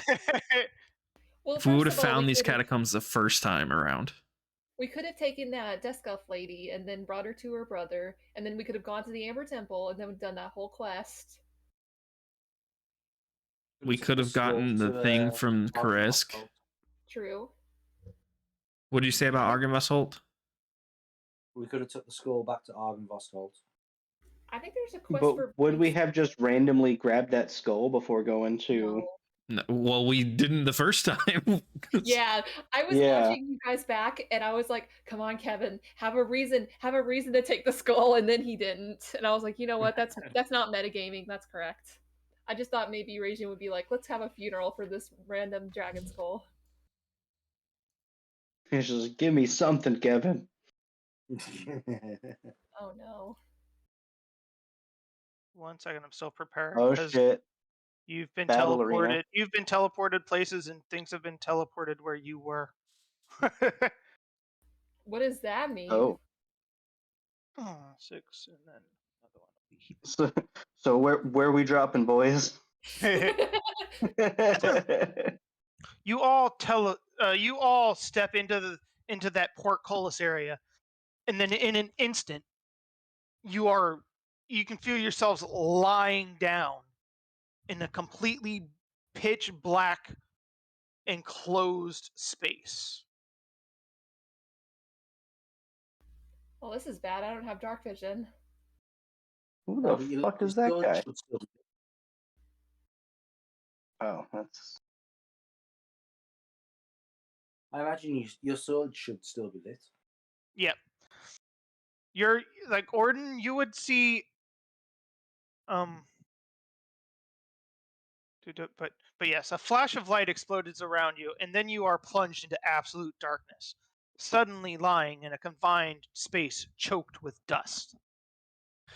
Orden, you see, since your sword is still lit, you see yourself in a box, pretty much like your very own coffin. But yes, everybody is. Nope, nobody sees each other. You are all in your own confined boxes. I'm gonna scream for Iris, then Caraxis, and Ragnar and Regen. And we see where that hierarchy is. That's why I was very particular. Derek, are we going to roll initiative just to have a turn order? Or yes, yeah, roll initiative.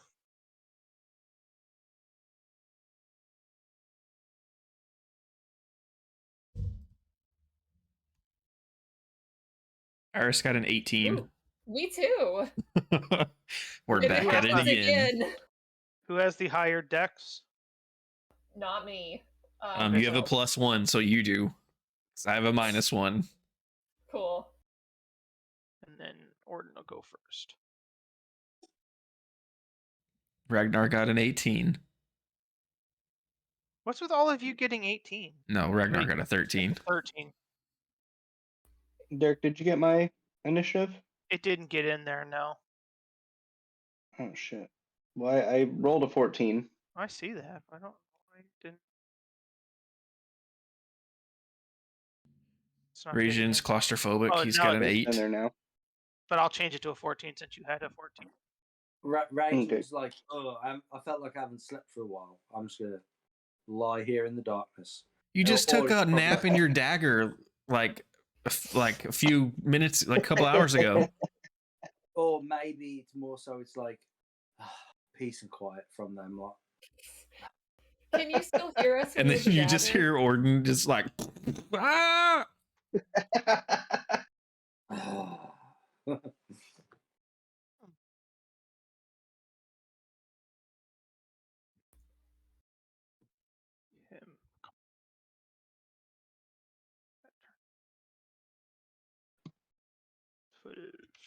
Oops, 123.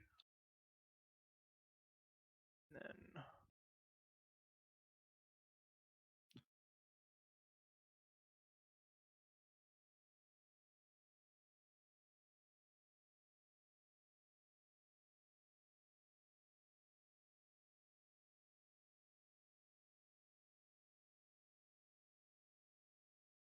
okay. What do you guys do? No, you're in your own little coffin.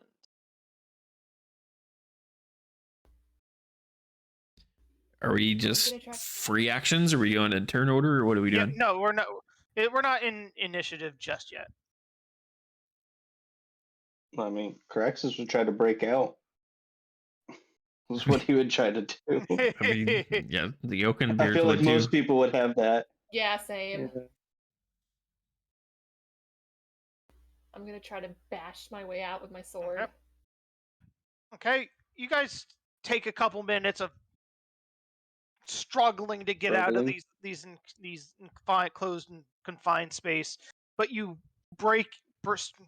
manage to break out. You find yourself. You look up.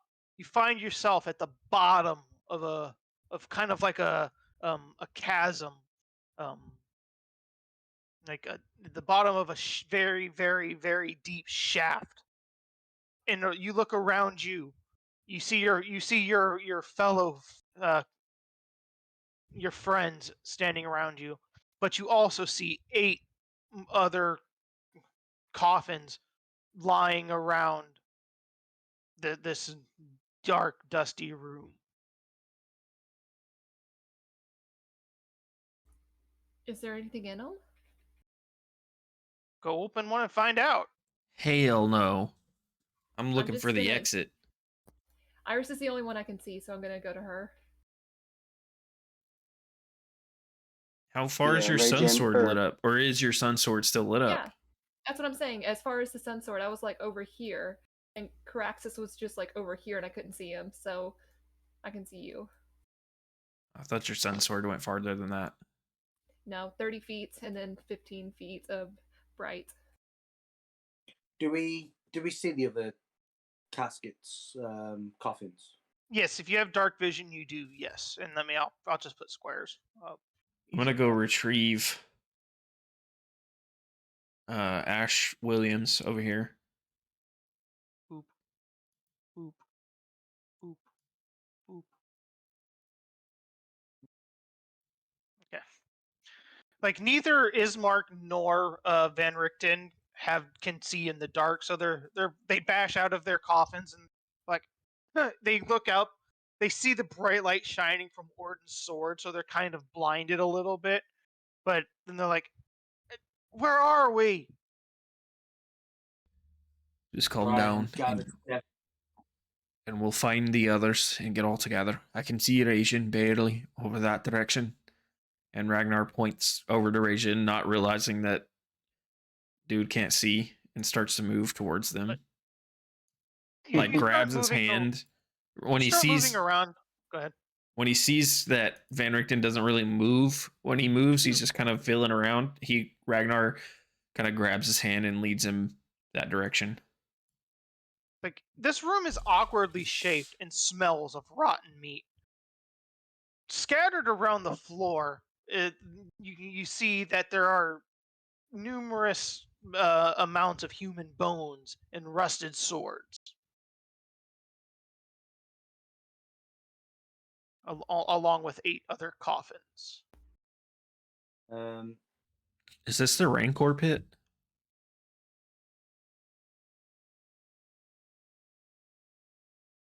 maybe we still get to fight that pit fiend anyway. It was just a Star Wars joke for you guys, but okay. Yeah, I got it. Yeah, we got it. It just wasn't funny. And Damn. everybody that has dark vision, so not Orden, make perception checks. I see how it is. You can't see. He has the sun sword. Yeah, that only shows like 30 feet. Maybe he needs to perceive something in that.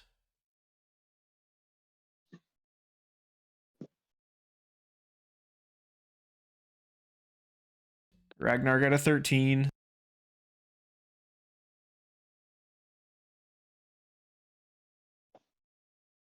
Orden, come to the middle. Iris got a 17. I'm gonna hold Iris's hand and then start gently walking towards the middle. Okay. If she's following me.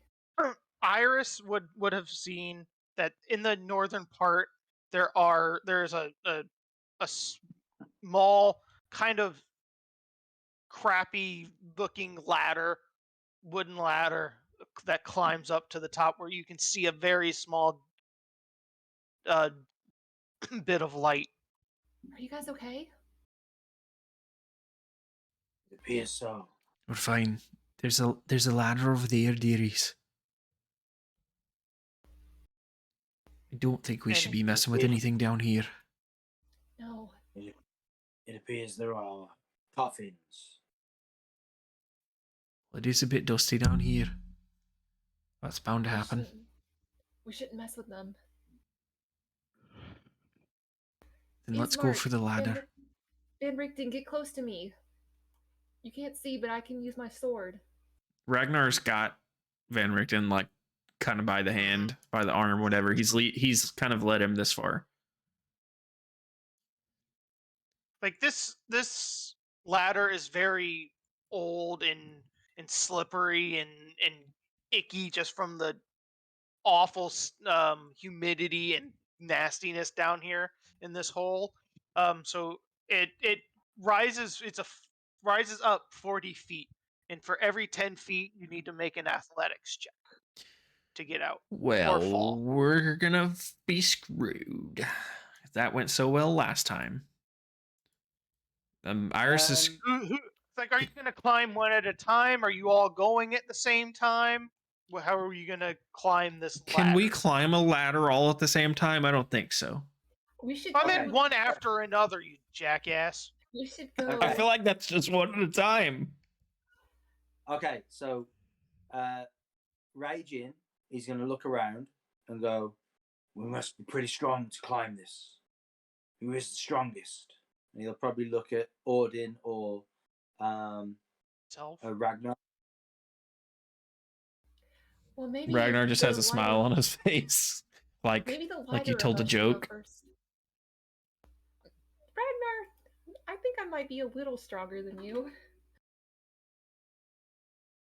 Do you want to arm wrestle? Honestly, I bet I can knock on. yes. I bet I can knock on one of those coffins over to give us a table. Honestly, Right. yes. But we should save this for later. Why don't we Yes. have? That sounds Why like you don't- don't want to arm wrestle then. Ragnar, you are probably the lightest of the two. And he's going to hand Thank you for that. He's going to hand you a coil of rope and 10 pitons and a hammer. Climb. Hammer in the rope and the pitons as you climb. Then we can use that as a safety guide in case anyone falls. I'm good at hammering. And I And the guess best at climbing, of course. Now get on with it. we'll go. Okay. Make your 4 athletics checks to get up. One at a time. Anybody want to roll some weird stuff in the middle just to make sure that I don't roll terribly all the time? Here, I gotcha. That's a 66, so that's fine. Okay. Are you a cleric still? Yes. What cantrips do you have? Spare the dying, thaumaturgy, and light. Okay. I mean, light Oh. for the humans would have been helpful. Orton's got that handled.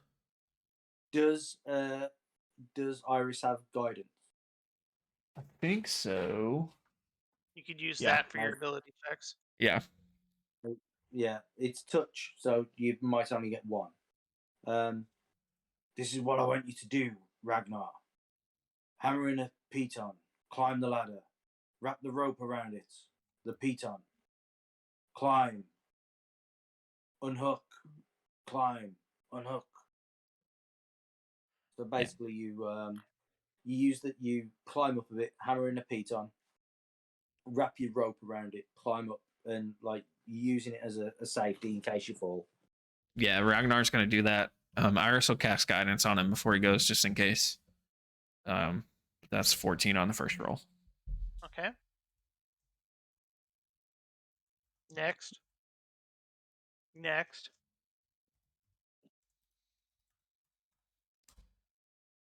Next. Oh. I took the natural one. Don't worry. 17. Great Ragnar, save. you have made it to the top, and you find yourself in one of the crypts that you did not explore. Easy. Now, the rest of you climb up. Secure the rope. Oh, right. You're out. Toss And the Ragnar- rope down. Ragnar will attempt to secure the rope and toss it down to the others. Galaxus, you go next. Bee's eyes. Yes, master. Ragnar, And you I'll- can probably just plug him up. Nope, not tugging him anymore. We're not doing that again. No, Ragnar will pull Craxus up. So do I Craxus have is- advantage? I would say, Craxus isn't even heavy at all, so I'm pretty sure Ragnar can literally just pull him up. I have a 19. I have a 19 strength. I'm pretty sure I can. Yeah. Craxus is He's like full the limp. one that does. Yeah, Craxus is easy. He just gets yoinked up. Galaxus, The hooks! The hooks! wait there. Help Ismark and Van Richten up. Up you go, you two. Yeah, so Caraxis and Ragnar can pull them up one at a time. Mm-hmm. And I'm going to give them advantage. 2d20.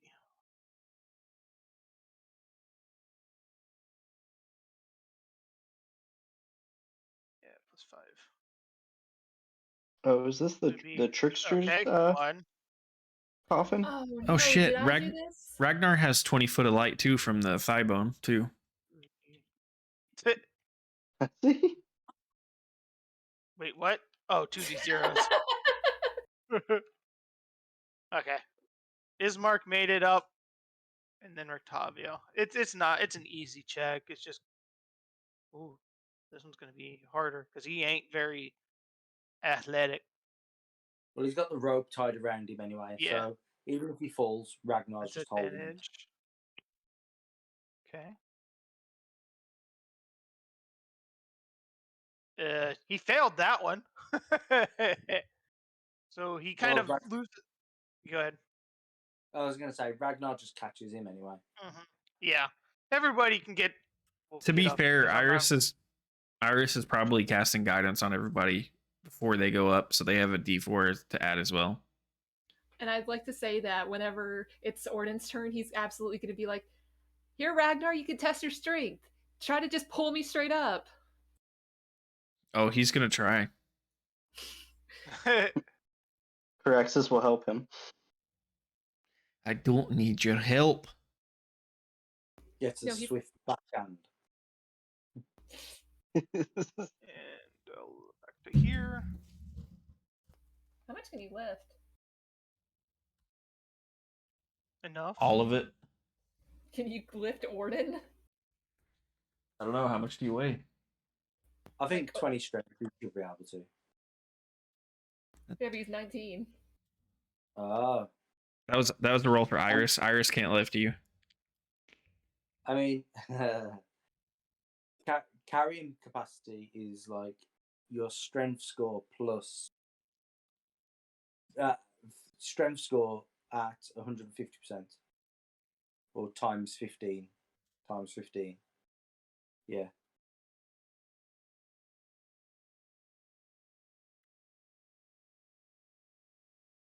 So it's like 190 plus another 80, so 270 he can carry.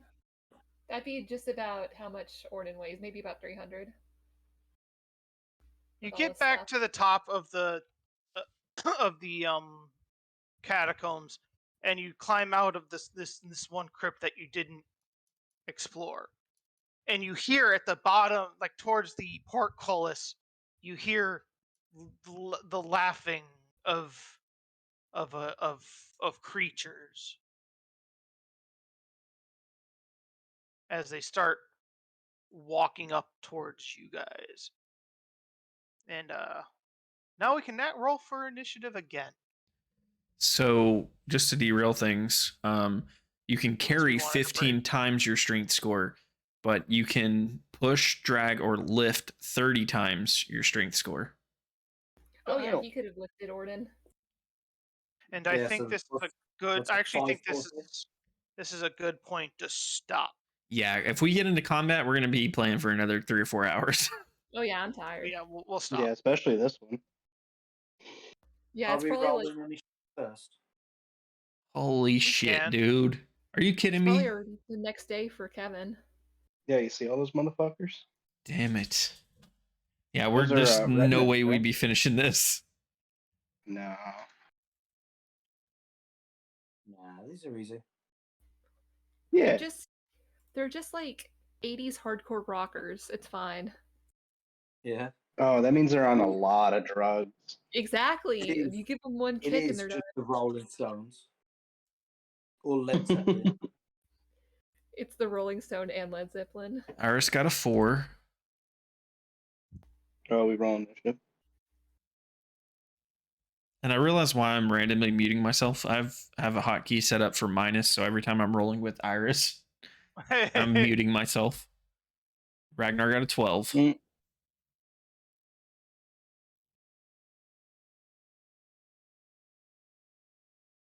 This is gonna go well.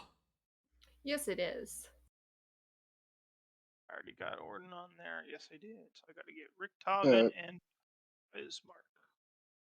Crexus got a 13, but it didn't register. Did you select your token? No, but I did now. I got you. You got me? Yeah. Nice.